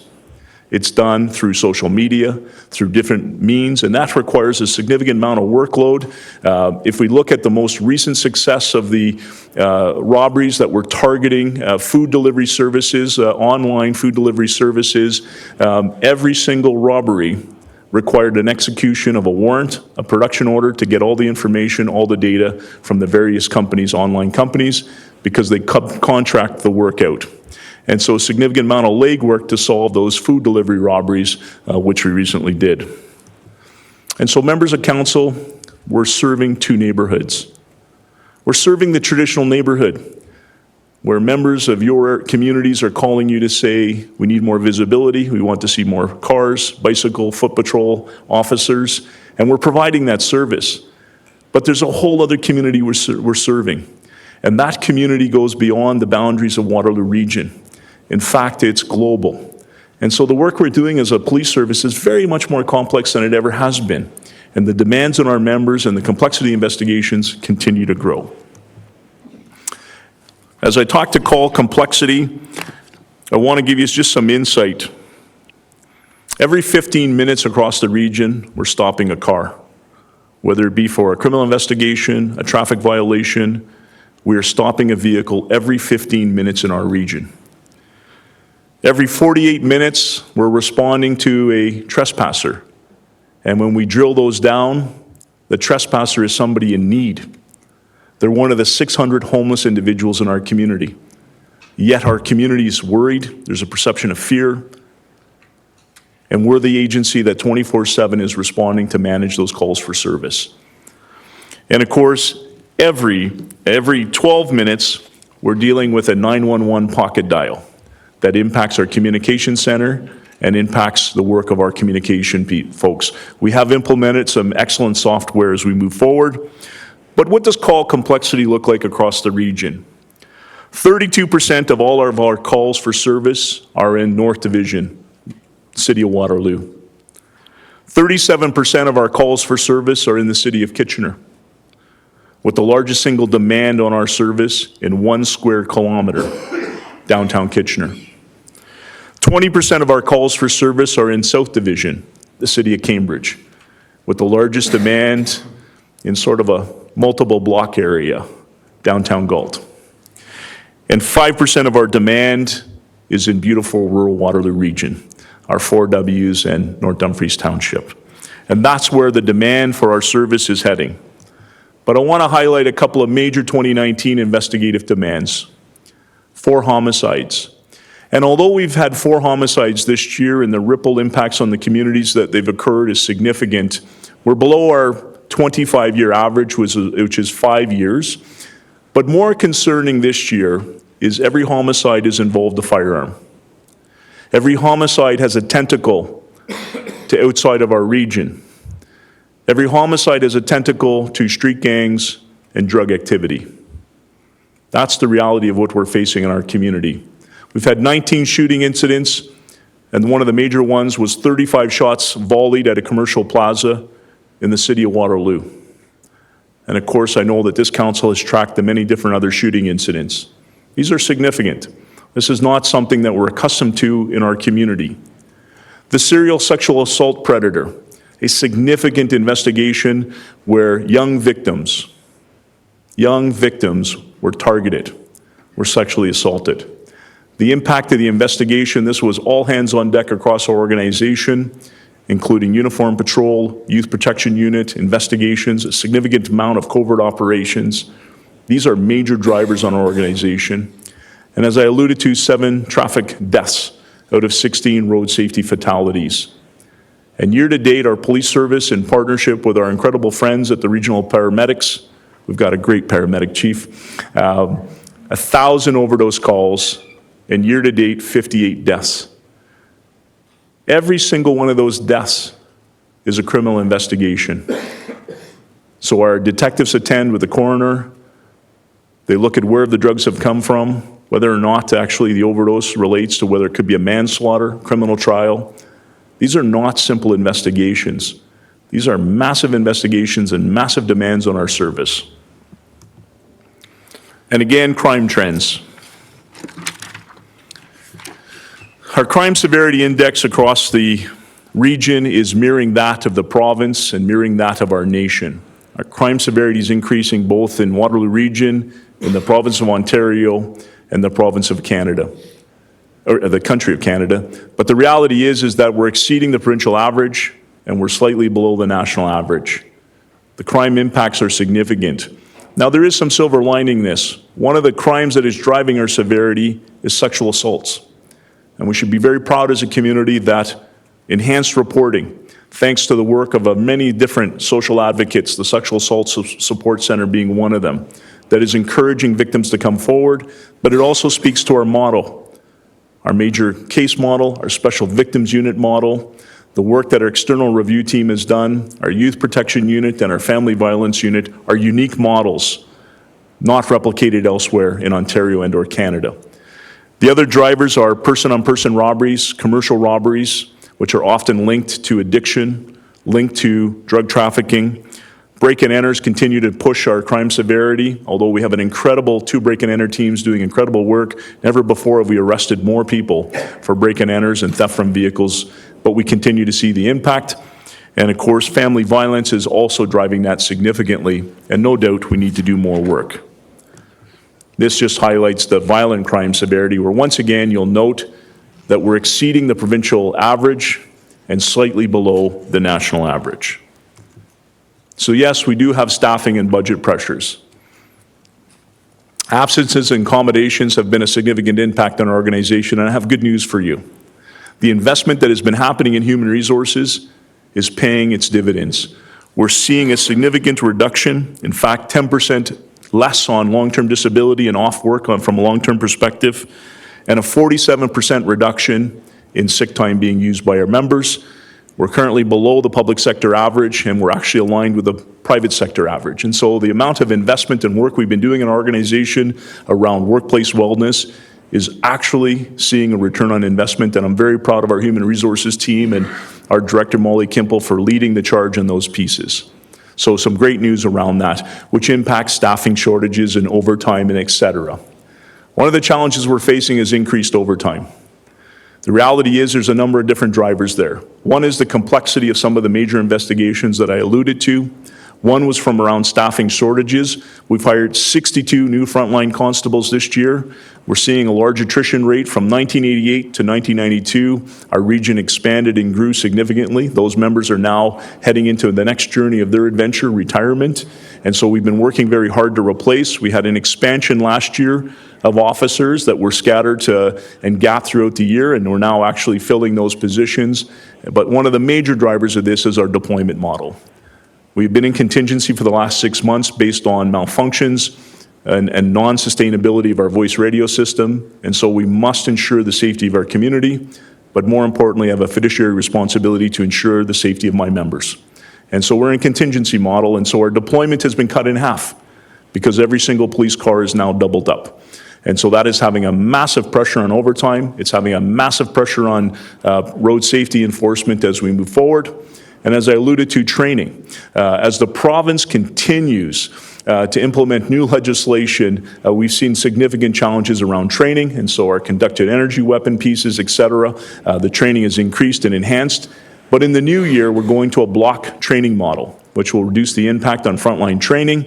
Officers will be removed from their working areas for a 4-day series of mandatory training. We'll be able to do much better staff planning, much more advanced approaches as how we're doing business. And so there are some significant pieces. Very quickly, I want to highlight community. I'm very proud of our organization. We sit at more than 120 tables across our region, all designed about a collaborative approach to policing and public safety and community safety and well-being. And I want to highlight 3 examples of where I think our region is leading nationally. First is around consumption treatment services. And so we've been working on this significantly. Public health did a significant amount of engagement, and very quietly behind the scenes through the integrated drug strategy, our police service was a part of every single dialogue. We have a working memorandum with the consumption treatment site, with Sanguine, with public health. We've worked with the neighborhood, we've worked with the region and city, and I can tell you that this is a non-issue. More than 700 visits, we've had 7 service calls on our police service, and the reality is when you dissect all 7, none of them have anything to do with the consumption treatment site.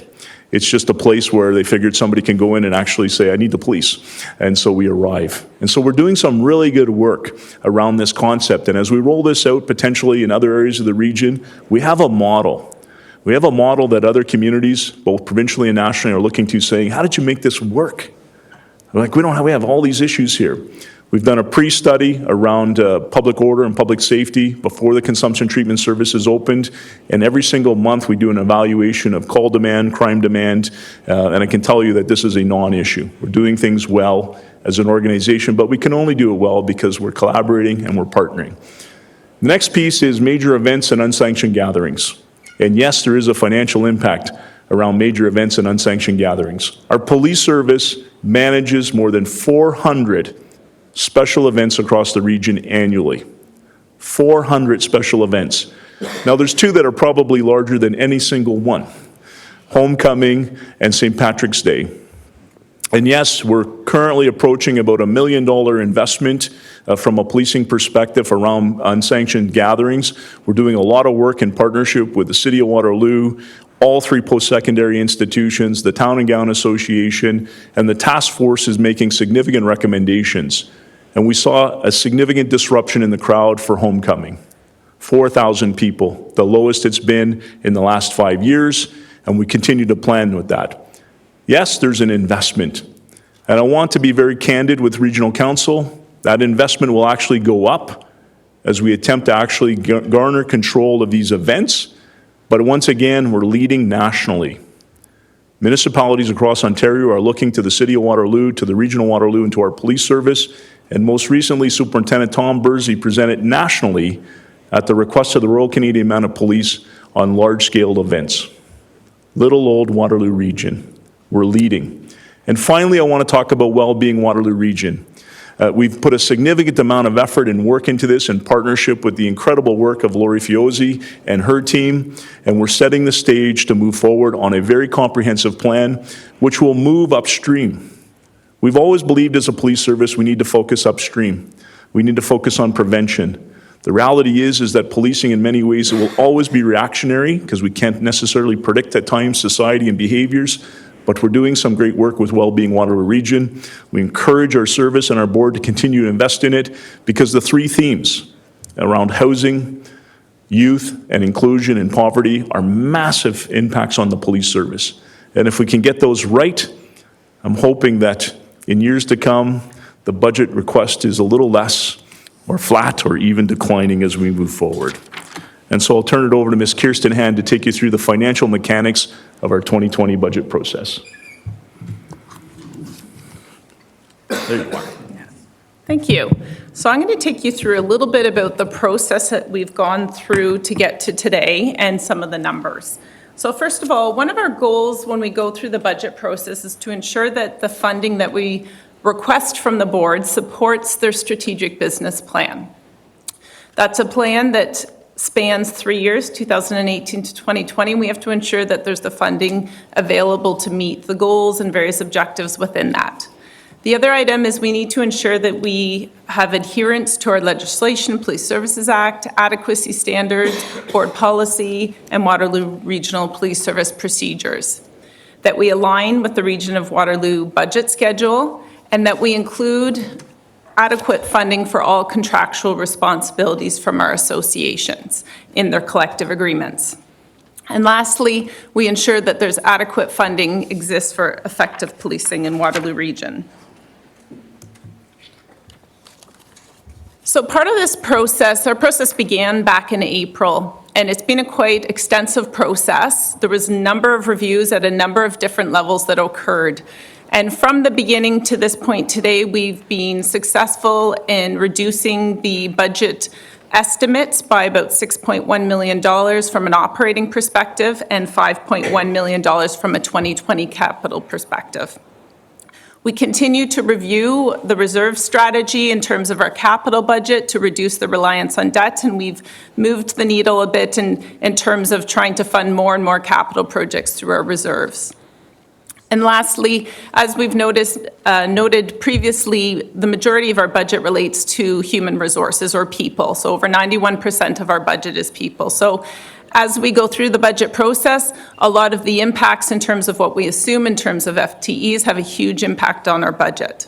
As you'll note today in our 2020 operating budget estimate, we did not include any expansions from an FTE perspective.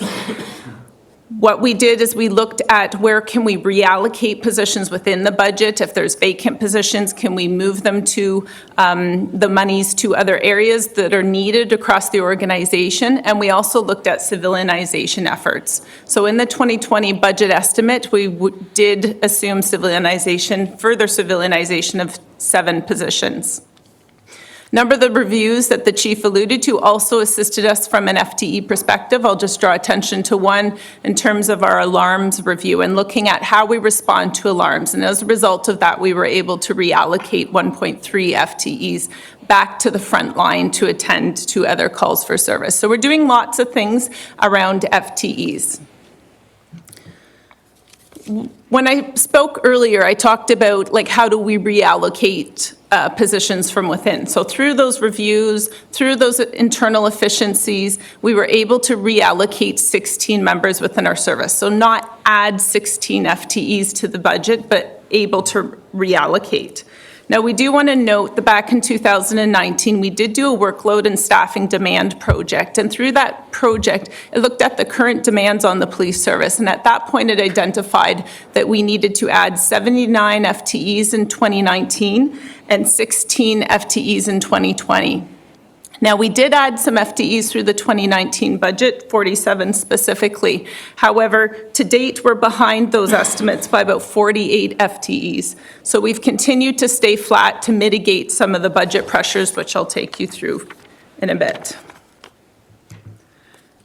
So our 2020 operating budget estimate is sitting at $181.5 million. That represents base budget adjustments, some revenue increases primarily due to our agreements with some of our partners through our PRIDE agreement, where we partner with other police agencies, Guelph, Stratford, so Simcoe, Brantford, Woodstock, and have associated costs associated as well as our fire services computer-aided dispatch project.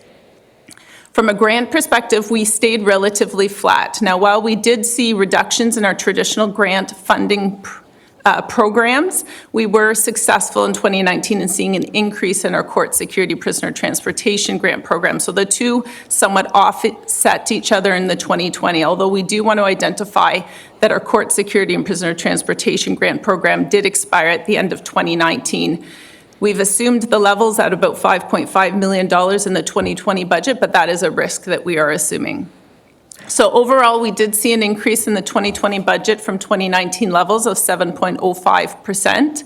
That equates to a 1.63% net tax levy impact, or $668 per average household.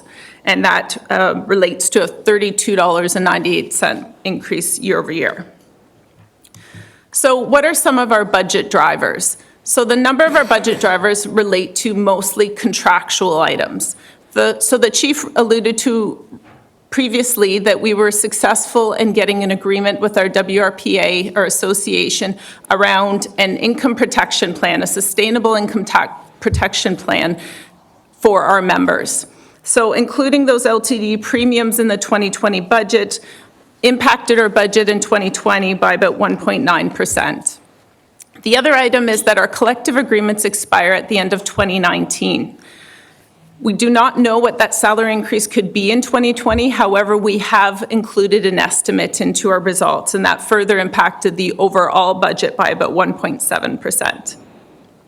As part of our current collective agreement, there was a requirement in there for us to relook at our job evaluation process for our civilian professionals, as well as do a market evaluation to ensure that these civilian professionals were being paid on par with their comparators.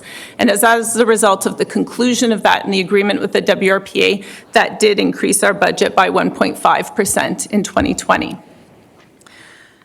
As I mentioned early, in 2019, we were successful, and we're very thankful to that, to add 47 positions to our 2019 operating budget. However, in order to mitigate the budget increase at that time, we did assume different start dates. So the annualization impact of that in 2020 related to about a 1.1% increase. The voice radio system is being replaced with a new P25 system. The old system was previously funded by the region, but when they started on the process of replacing that system, it was very clear to all users of the system that going forward, they would need to be responsible for each of their costs associated with that. WRPS at this point represents about 43% of total radios. So the impact of assuming our appropriate cost of how we use that system contributed to about 0.4% increase year over year. And lastly, we continue to see impacts on WSIB as a result of presumptive legislation for post-traumatic stress disorder in the amount of about 0.2%. So all of those factors, mainly contractual type items, impacted our budget by about 7.2% year over year. So if I was to pull those items out, we actually decreased year over year in terms of the base. If I just switch to capital, the 10-year forecast totals $219 million, and the main projects in that include the new central division at 200 Frederick Street, the voice radio project. WRPS funds about 51% of the overall voice radio capital project. Our facilities master plan continues to be reviewed in terms of our long-term view on facility additions as needed due to growth. We've got our life cycle replacement of fleet, equipment, and furniture. We have an upcoming phone system replacement. And as lastly, security enhancements around security assessments that have been done at our facilities. So if I look specifically at 2020, the capital request was $25.1 million. As I noted earlier, we were able to reduce that number by $5.1 million from our first initial numbers, and also defer debentures relating to some of those in the amount of around $2 million. Some of those related to project deferrals in terms of better matching work capacity to the capital budget, and others related to reductions. About 43% of our 2020 capital budget relates to facility additions and renovations, mainly new central. some work that's being done on the headquarters building to address some security enhancements in the front lobby. And about 6% relates to facility managed capital renewal, 13% from fleet. We have an assumption that we'll replace 65 vehicles in 2020. Of those, we've ordered 8 hybrid vehicles. We'll be piloting those. It's been estimated at this point that we'll see savings in and around $4,000 per vehicle, so an assumed savings of about $32,000 a year. 9% of that relates to the voice radio project. 18% to our IT and Pride project. So one of the main projects in there is the telephone system replacement. Some money's assumed for business intelligence tools, as well as partnering with the region in terms of enhancements to the HRIS system. And lastly, life cycle replacement of police equipment, furniture of around 10% of the 2020 capital budget.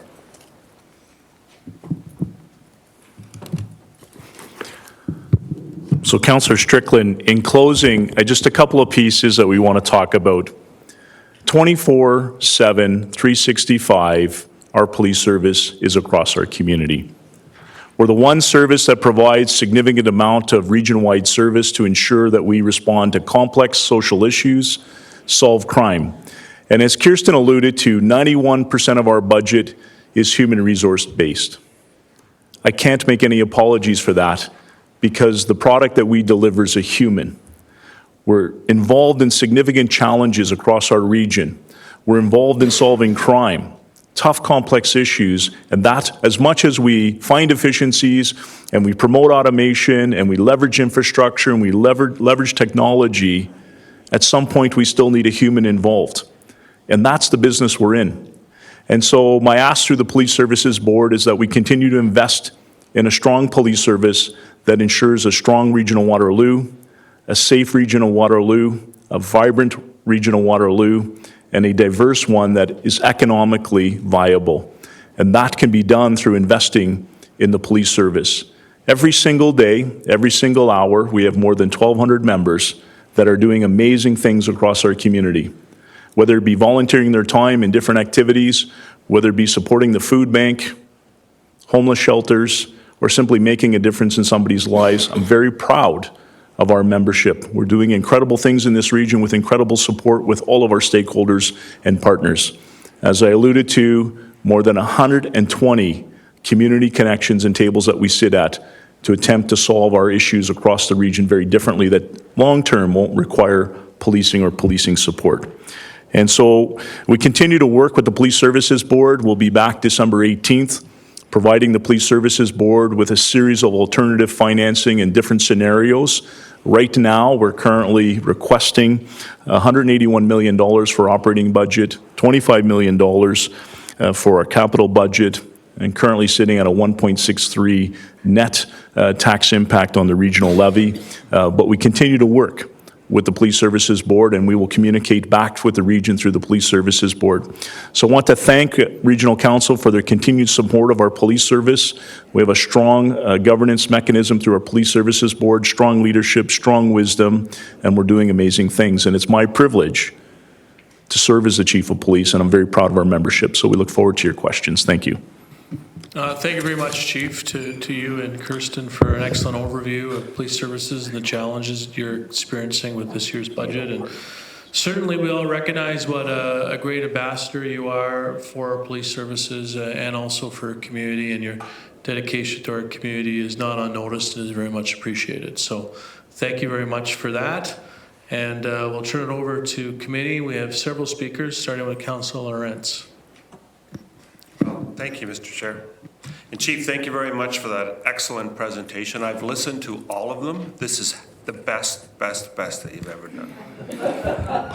It was very informative and very quickly paced, and it was a pleasure to listen to, so well done. Really, you did a great job. They probably have lots of questions, but I just want to ask you one, and that's about the voice radio system. And I think I may have been involved in that back in the 90s. I'm not sure how old it is, but that's one of the questions I like to ask you is how old is it? What was the problem? What is the solution? And how can it be rectified?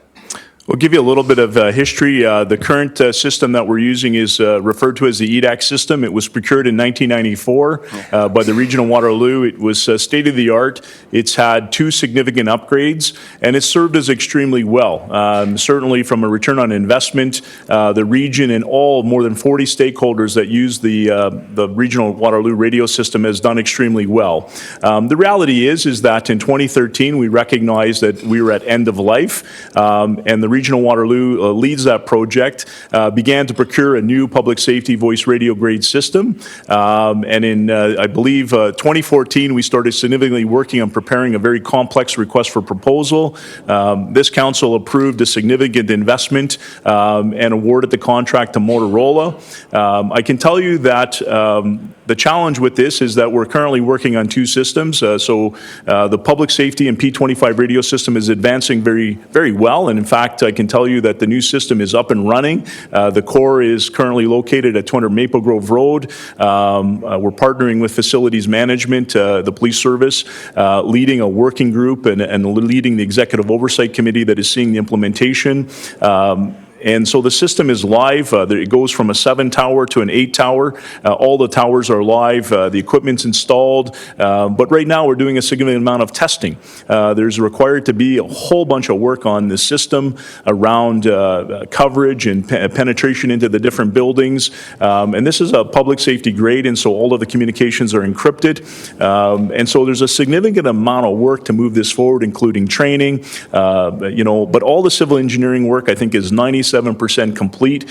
We have a plan to upgrade all of the fleet. So for example, as police vehicles have been purchased, we're basically harnessing them for transition when the new system's ready to go. All of the facilities, the fire facilities have been upgraded and ready to be installed, etc. But we do have a large plan, and there's more coming on that.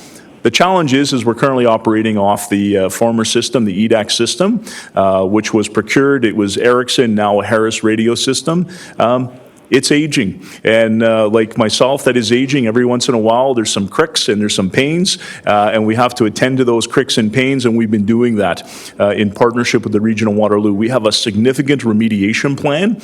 There's been a significant amount of monies invested. We've changed microwave towers. We've realigned microwave towers. We've removed an osprey, which is a protected bird, which requires a significant amount of work to take off of a microwave in Conestoga. And now we're currently doing a whole renewal of UPS battery backup systems, working on the HVAC systems. We've addressed the generators and some of those challenges to ensure that we have a sustained service, because it's likely going to take us throughout 2020 to transition the 3 large users, and that's fire services across the region, both municipal and rural, the police service, and Grand River Transit. We're on a very tight timeline around transit for how we can retrofit buses, etc. So we have a large plan, but these are things that happen. These are organizational exigencies and operational exigencies that pop up. We've been working extremely diligently behind the scenes. The problem is that we're not able to really test the load capacity on the system, and so hence policing in particular, we did have a Ministry of Labor complaint, and one of our resolutions is around a contingency plan that includes doubling up. We're implementing what's called the WAVE radio system. It's a backup emergency system, which is a smartphone that works off the LTE cellular network for our members. That will be live this month, and so that will help. And our plan is by January 31st, 2020, our voice radio team in partnership with the Regional Waterloo will do a load capacity test. If everything is sustainable and working well and the priority sequencing is working well, we'll come out of contingency. If it isn't, we'll go back to the drawing board and see what we need to do. So the largest impact is on the policing deployment based on the nature of the business we can do. But I want to assure you, Councillor Rentz, we are doing everything we possibly can to remediate the system, to ensure its sustainability, and we're doing that in partnership with the region, and the collaboration has been outstanding. There are impacts on other agencies, and so, for example, at the addition of light rail transit is a significant amount of usage on the load capacity of the radio system, and so it's important for us as we head to 2020 to transition fire services over first, based on complexity, based on our consultants' recommendations, and that will give us more room on the EDAC system.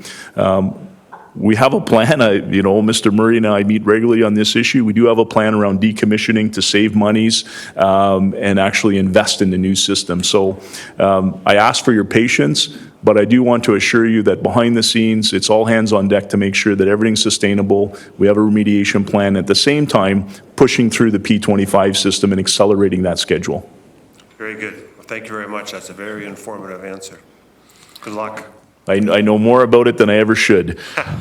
It sounds that way. Geez, Chief, that was such a detailed answer. We've run straight out of time. That's well, thank you very much. No, we're not done yet, though. Just kidding. Councillor Jaworski. Thank you, through the chair. I think what I heard is even though they're looking potentially at a 7% budget increase, there's really no new FTEs. But if you look at the bright side, from a citizen's perspective, they're going to think, oh, great, cop on every corner with 7%. We're not getting that. But I think I heard you say, if we look on the bright side, you're making management adjustments. You're bringing on new staff late in 2019. So, for example, we have a badge ceremony tomorrow that brings on a whole bunch of new members.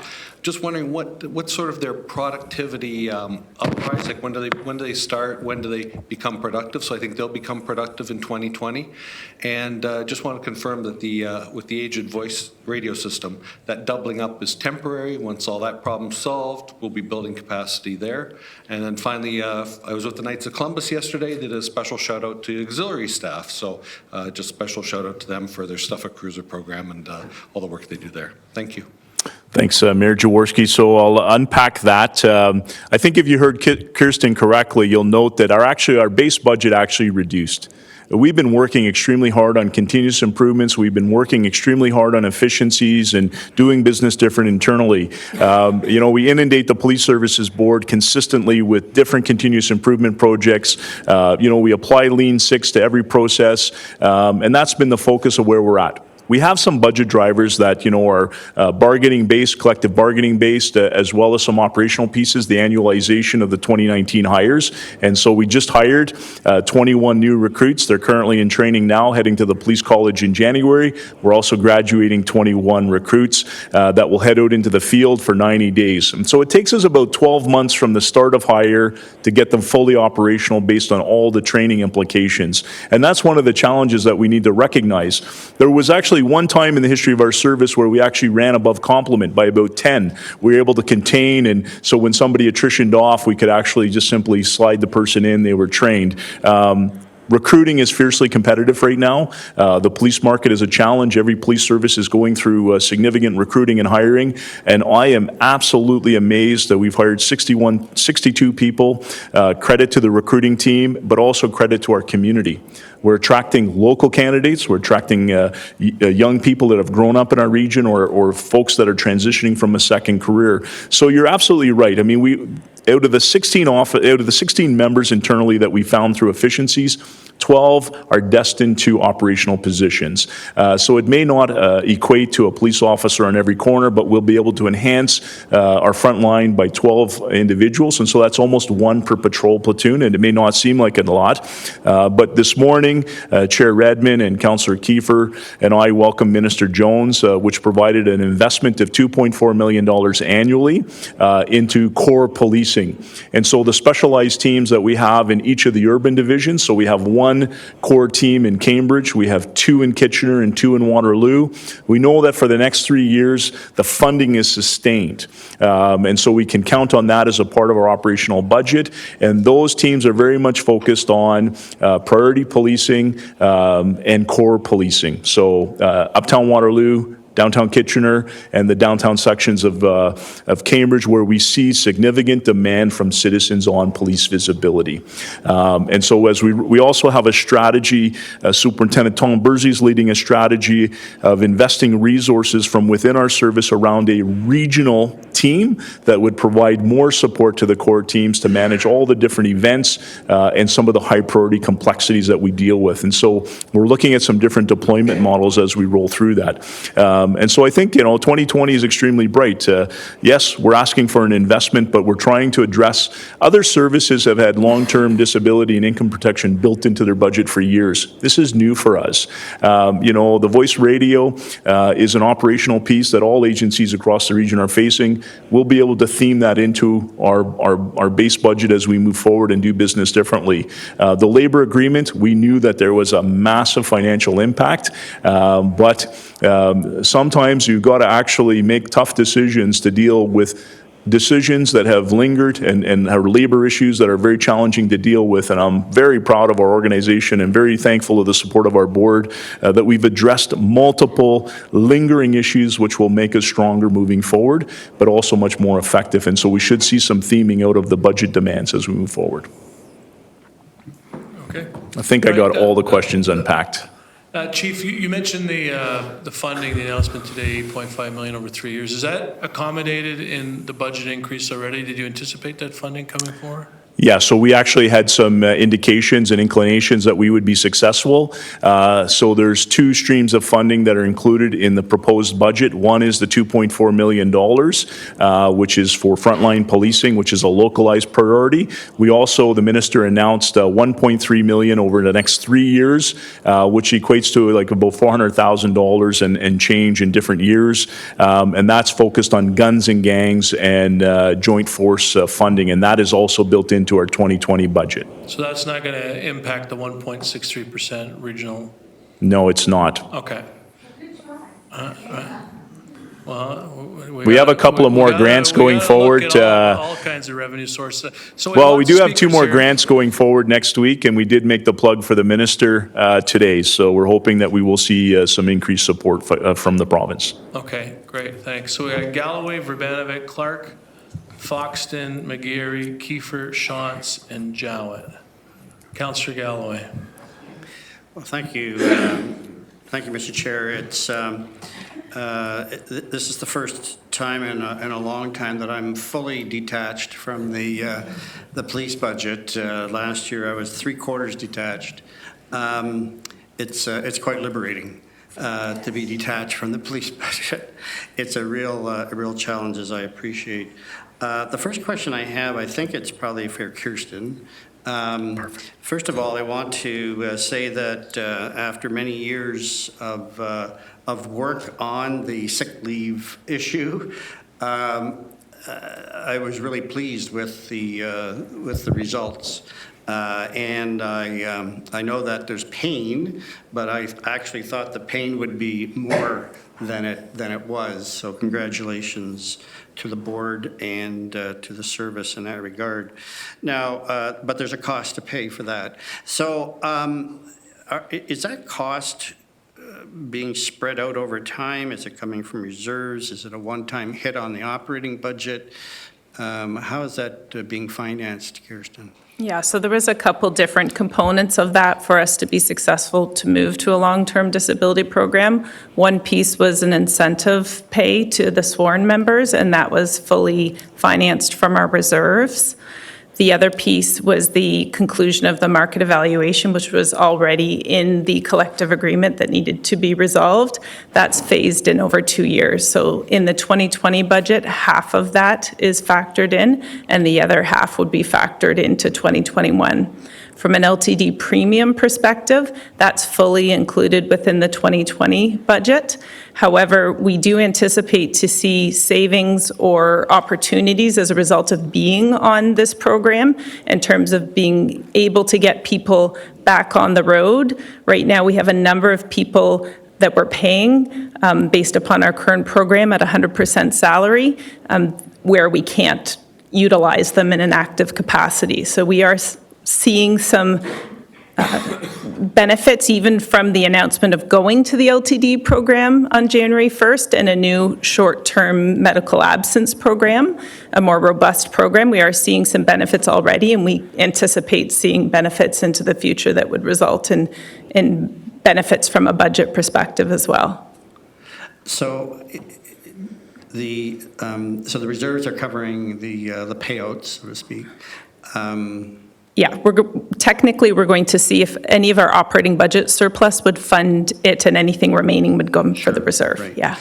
And then the operating budget for the new premiums and so on. Is there anything that will be backed out next year in the operating budget relative to this, to the solution that was negotiated? No, none of the items were one-time. Okay, nothing was one time, okay.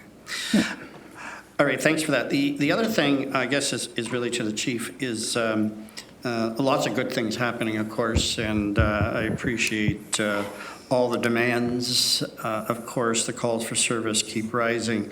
But I did want to speak about road safety, which you addressed significantly.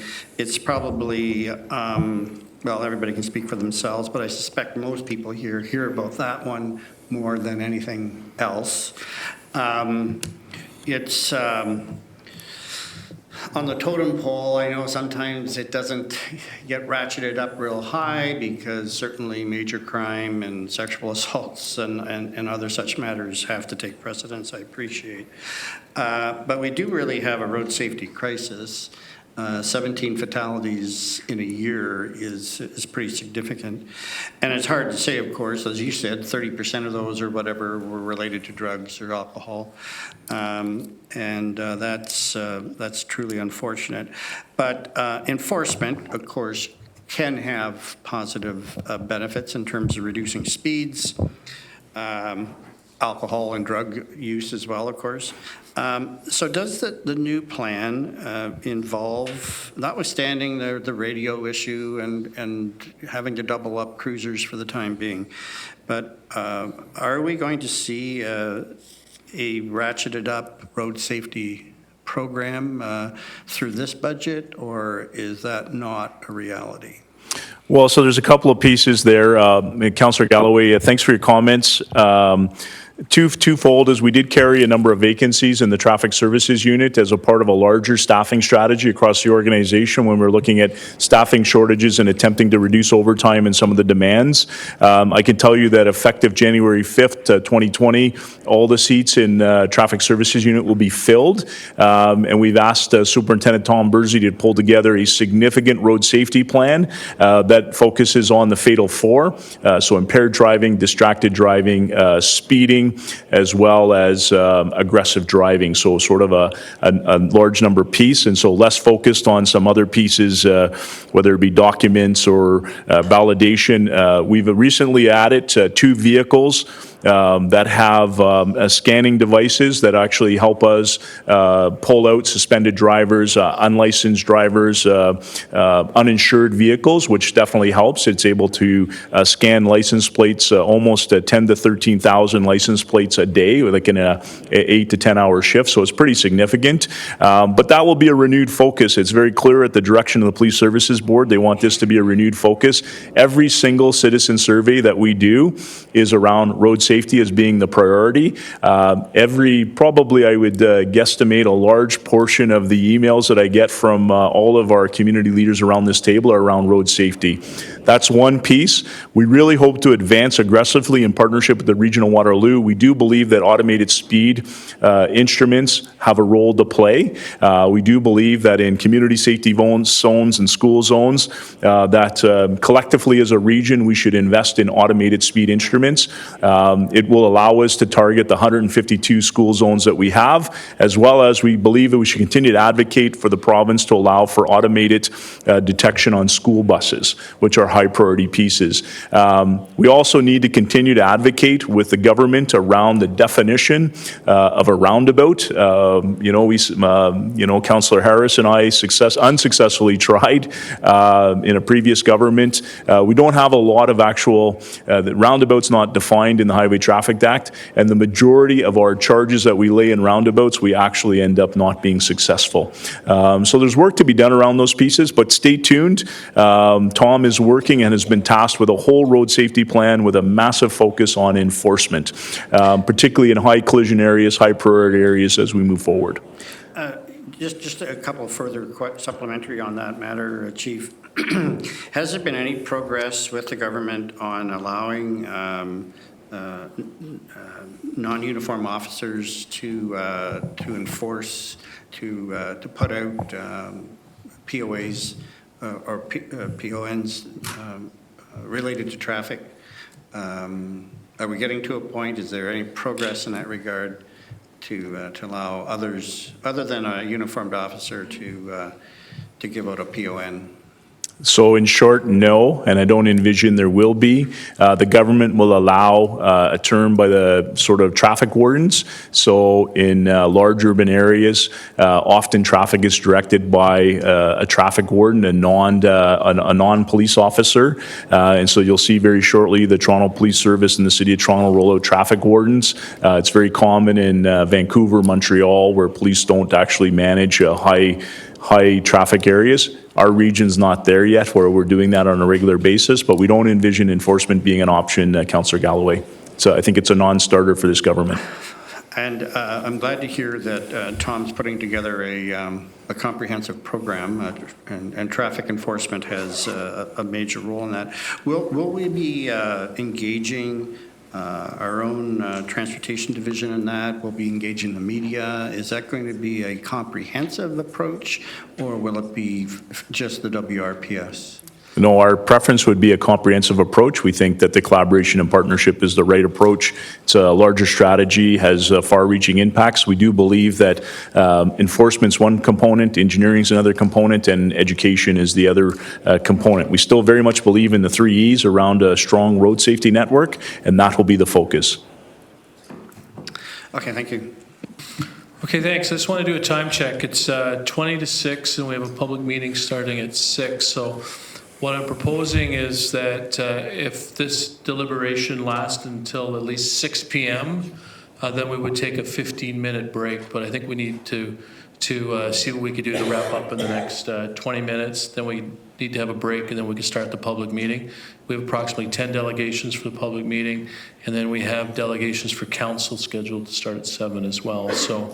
So we have speakers. I want to get through them all, but we need to recognize we have a public meeting advertised for 6 p.m. Councillor Urbanovic.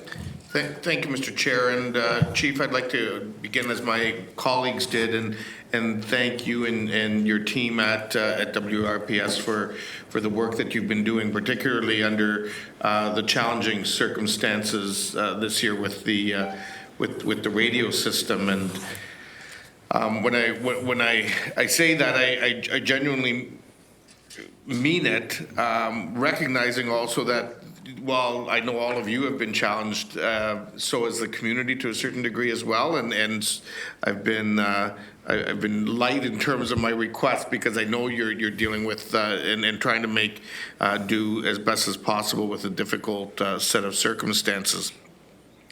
When I listened and reflect on your presentation that you shared with us, I mean, there's a number of sort of less significant questions, but there's really two areas that are key to me. And one is how we're doing from a national average perspective in terms of police per 100,000.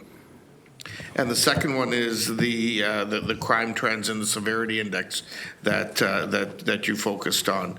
And so, you know, part of my worry, and obviously, I mean, all of us around this horseshoe want to see how do we bring budgets down, but part of my concern is, are we doing enough to deal with the challenges that our community is facing? You know, certainly I know, and I know in talking with some of my urban colleagues in particular, we're having increased challenges in our communities. And we need additional resources to tackle those. And so, you know, are we providing enough resources there to begin dealing with some of those issues, recognizing that, you know, once we get beyond this radio situation, we'll have some support there again. Thanks, Mayor Urbanovic. You know, clearly the data is that we're on the lower end of the police per 100,000 population.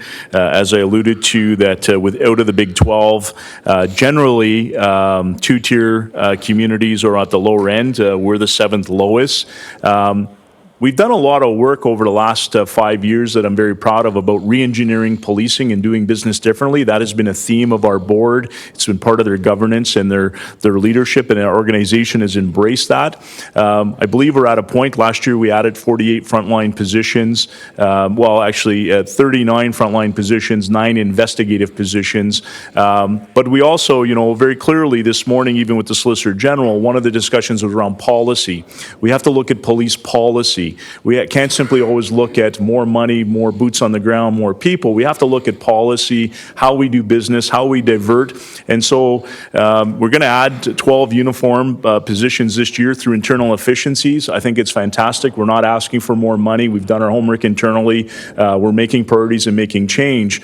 I am concerned that we're sort of at the tipping point. Some of the complexities and some of the challenges, but I'm assured that the Greater Toronto Area Chiefs, we've been holding meetings around particularly guns and gangs investigations and how they traverse the geography of the Greater Toronto and the Horseshoe area around sharing business differently. In our capital budget, we have $1.5 million requested for business intelligence tools, and it's around precision policing.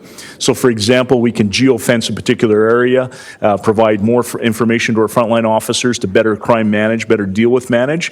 And so one of the leadership review pieces that the board is supporting myself on is around, do we look at our infrastructure differently? And so should we have a senior leader that their whole focus is on policy-based, crime management-based to drive change in our business so that it's not simply all about policing. Some of the challenges we're facing in our core areas, I want to be clear, we will never arrest our way out of those issues. We got to move the needle upstream. We need to partner and do the great work we do with public health and social services, and we have to invest in all of those areas. And so I use the analogy, we're baking a pie as a community. We want it to be beautiful, but the ingredients all can't go to, or we can't put all flour in, so it can't be all policing. It can't be all, another area. It has to be sprinkled out evenly. And so, I'm optimistic as we head into 2020, some of the work we're doing and the 48 officers that we added last year, the 12 that we're adding this year will provide relief as we look at policy on homelessness, policy on how we respond, for example, to the chronic mental health issues in our core areas and the chronic addiction issue. The Canadian Chiefs are looking at a national policy around drug use in our communities and advocating with Public Safety Canada for a very different model. So stay tuned. And that should have a lessen the impact on policing. We're trying to divert and push off-ramp into other areas. And so that's the balance that we have. So you've really gotten to the other main question that I wanted to ask today, and it is this piece of other resources. And I applaud you for focusing not just on the police budget, but on other budgets that, quite frankly, can help in terms of dealing with some of the challenges that we're dealing with. Councillor Galloway did get on the issue of road safety and automated enforcement that you touched on.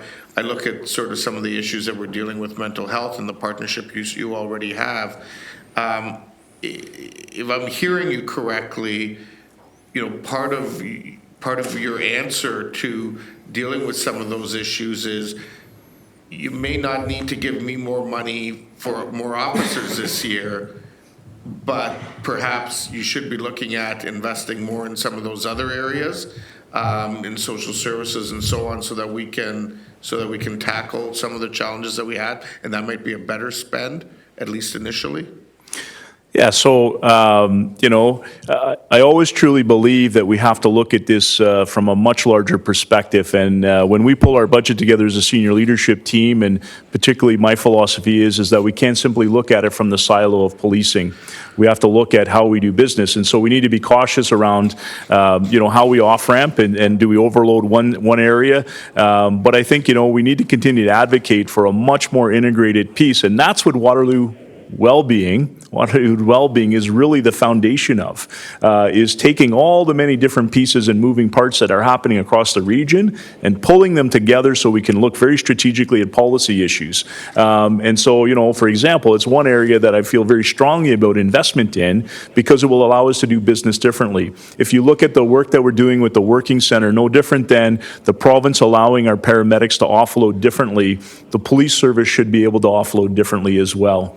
That every trip should not be, and we should actually have some go past jail cards where we deliver the chronic individuals we deal with to other areas, not the emergency room. So for example, when we look at a medical approach around safe supply and a medical approach to dealing with drug addiction would be very different than incarceration. And those are things that I think we need to engage in much more dialogue as a community. It won't happen overnight, but I do believe that investment has to happen in social services and public health, which have a significant impact on our service, and it has to be a balanced approach. And so what we're presenting today through the board, we believe is a balanced approach. We know we have budget drivers, so I'm not asking for more funding for frontline officers because I recognize that it's just not responsible. We'll do our work internally to find efficiencies and fund the 12 positions, but I do need the money to continue to operate at this level. So I want to be clear that we're at a significant challenge from a budget perspective, but we have to be holistic in how we do, I think, municipal and regional budgeting. And last question is with respect to the radio system. I mean, you did, if I understood correctly, you said, some things that you're doing. At the end of January, you're going to sort of test the system, and if things go okay, we'll be able to get off contingency. I think all of us will have our fingers and our toes crossed for that. But if that's not the case, then we're looking at sometime between now and the end of the year is sort of the other part that I heard. Do you have the resources you need to get you through to that point if the worst case scenario plays out, or is that something that we need to factor in as we consider the budget that the police board brings forward? Yeah, so obviously we're working very hard, Mayor Verbanovic, to work on contingency and voice radio. As I alluded to, we've invested significant monies in the remediation. We're hopeful for a load capacity test in 2020 at the end of January.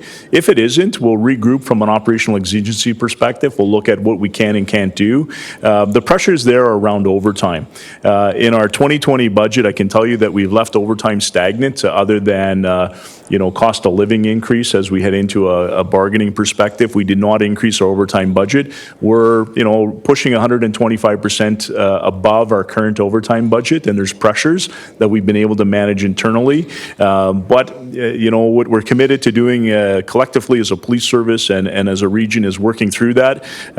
If the test in January does not go well, my intent is to appear before the Police Services Board to roll out different scenarios around what does this mean for policing. Do we have to look at some programs and service cuts temporarily to push into the front line? Those are operational exigencies. You know what? We deal with them every single day. We deal with them well. I used to have red hair.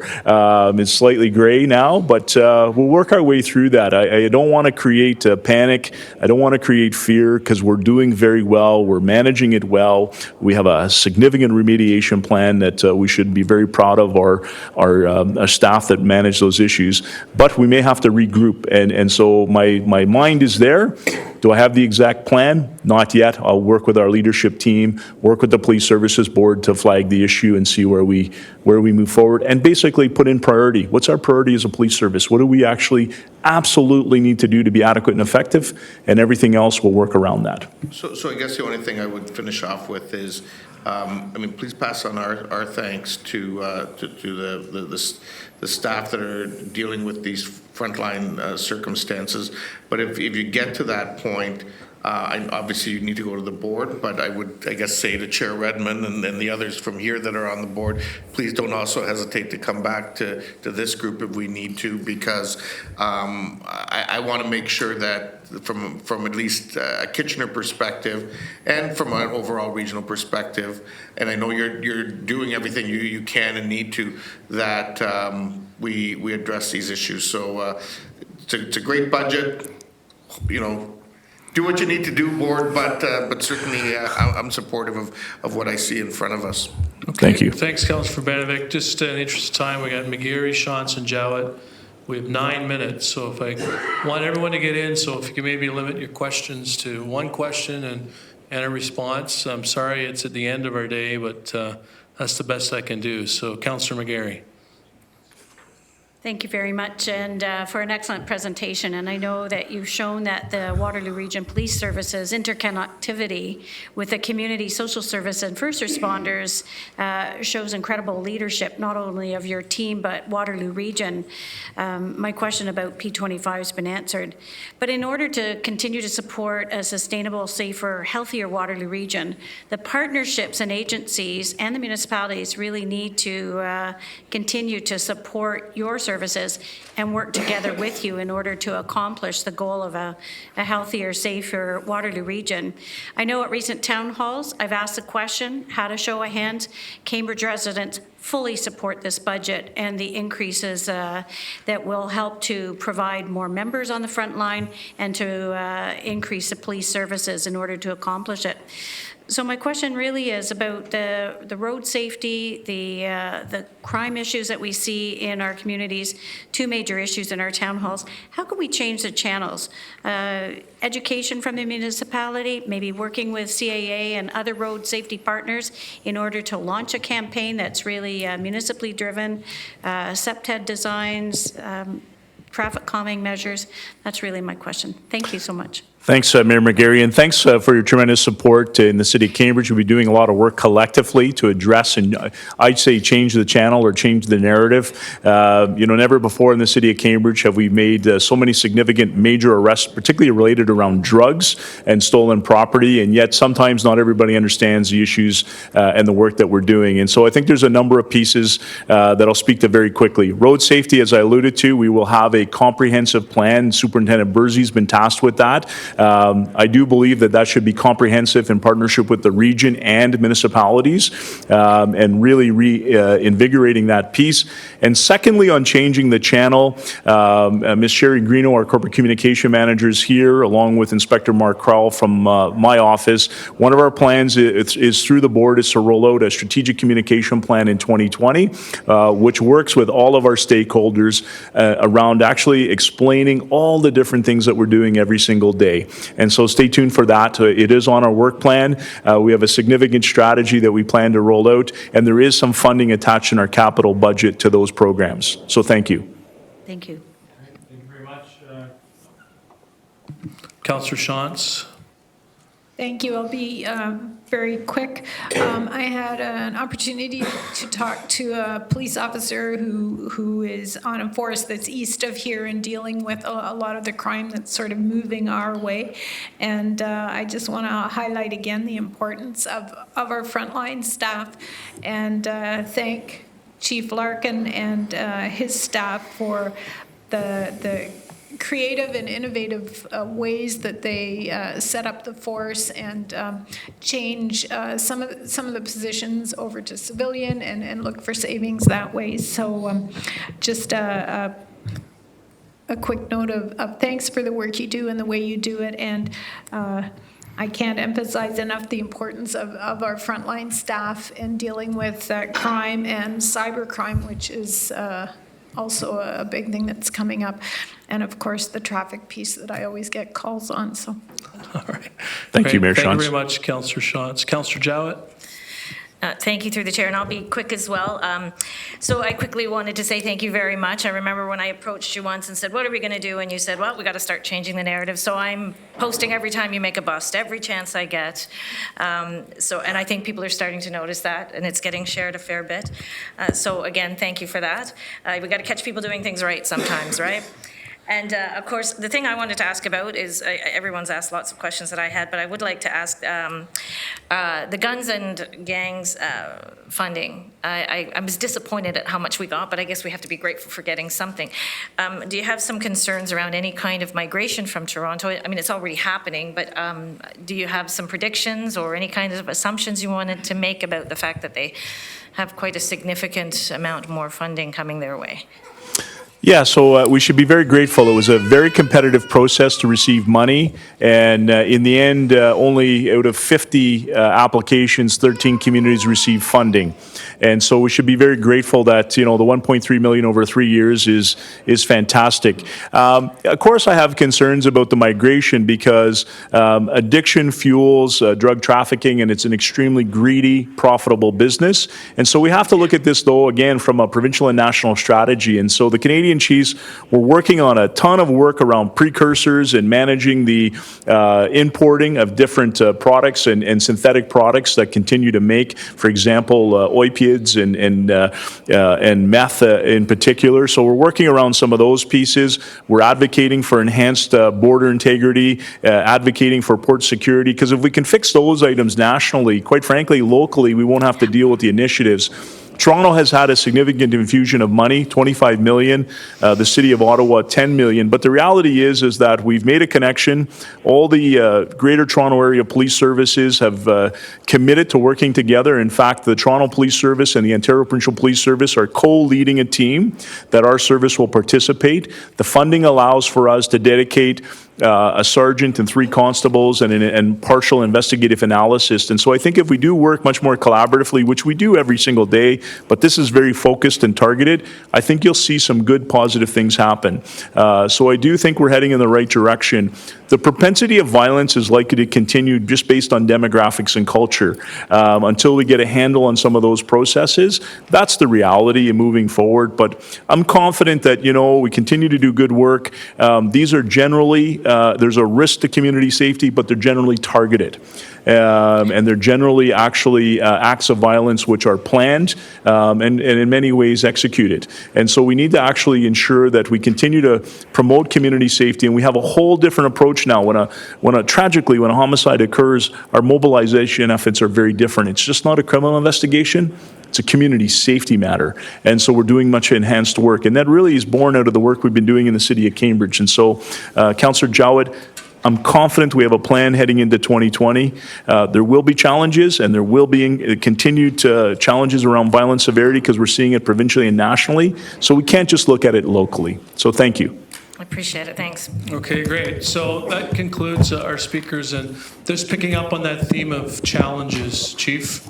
Recognize all the headwinds that you're experiencing at police services and the challenges you have with respect to your budget. We covered them quite much in detail here this afternoon. But when we look at the budget overall, we're still contemplating a 7.2% tax increase. So 7.2% increase in spending, which translates into a tax increase for the region of 1.67. But since our meeting this afternoon, you've come in here and you've said, okay, the spending increase has gone down to 7.05, and the tax impact is 1.63 for the region. So it's still a fairly significant increase in spending, notwithstanding all the challenges you have internally. But my challenge would be to you and to the Police Services Board, and I think many of my colleagues on committee would share this, is see what you can do in terms of financing, using reserve funds, phasing in some of these expenses over the next few years to minimize that increase in spending and minimize that impact on our tax rate. Because we recognize how important police services is, but we're looking at, from our own services of the region, 2.58. Then you add in the 1.63, we're still north of 4%. So we have some work to do here. We're going to do some work as the committee, and we're fully anticipating and looking forward to the work that the police services will do when you finalize your deliberations for the budget next week and come in with a budget that meets the needs of your community, but by using some financing approaches might be able to minimize that impact on the regional taxpayer. Well, thanks so much, Councillor Strickland. And my commitment to the A&F Committee and to the Police Services Board is to continue on December 18th to present a series of scenarios which provides other alternative financing options to ensure that our region is, in all areas, well-funded and a tax rate that is responsible and fiscally wise. So thank you for the feedback, and thanks for the opportunity to be here. Great. Thanks very much. We do have one speaker, Councillor Urbanovic. Sorry, Mr. Chair, and I'm not trying to get into a debate today, but I guess the only thing I would want to say, I think it's important to be clear that those are your comments as chair, not necessarily the will of this council. I at no time said it was the will of council. Okay. I think it's shared by some of my colleagues. Okay. It may be. I said shared by some of my colleagues. I just want to be very clear that others may not agree. Well, and nor is your comments anyway, so I won't get into it. But the message that I'm delivering to the chief, I think, is an important one, and I think he recognizes, and I think so do the members of the Police Services Board. Chair Redmond? Thank you very much, Chair Strickland. Just sort of hopefully to pour a little oil on these waters. Police Services Board, Chief Larkin and Kirsten have been working very closely with regional staff, and I would really hope that all of council took to heart the fact that the Chief and Police Services Board take a large view of how we're going to tackle these community issues.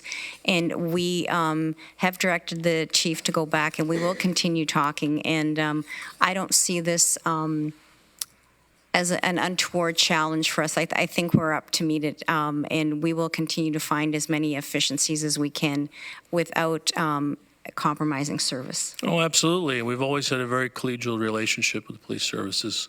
We expect that to continue. Thanks, Chief. All right, so what we're going to do now is I'm going to ask for a motion to recess.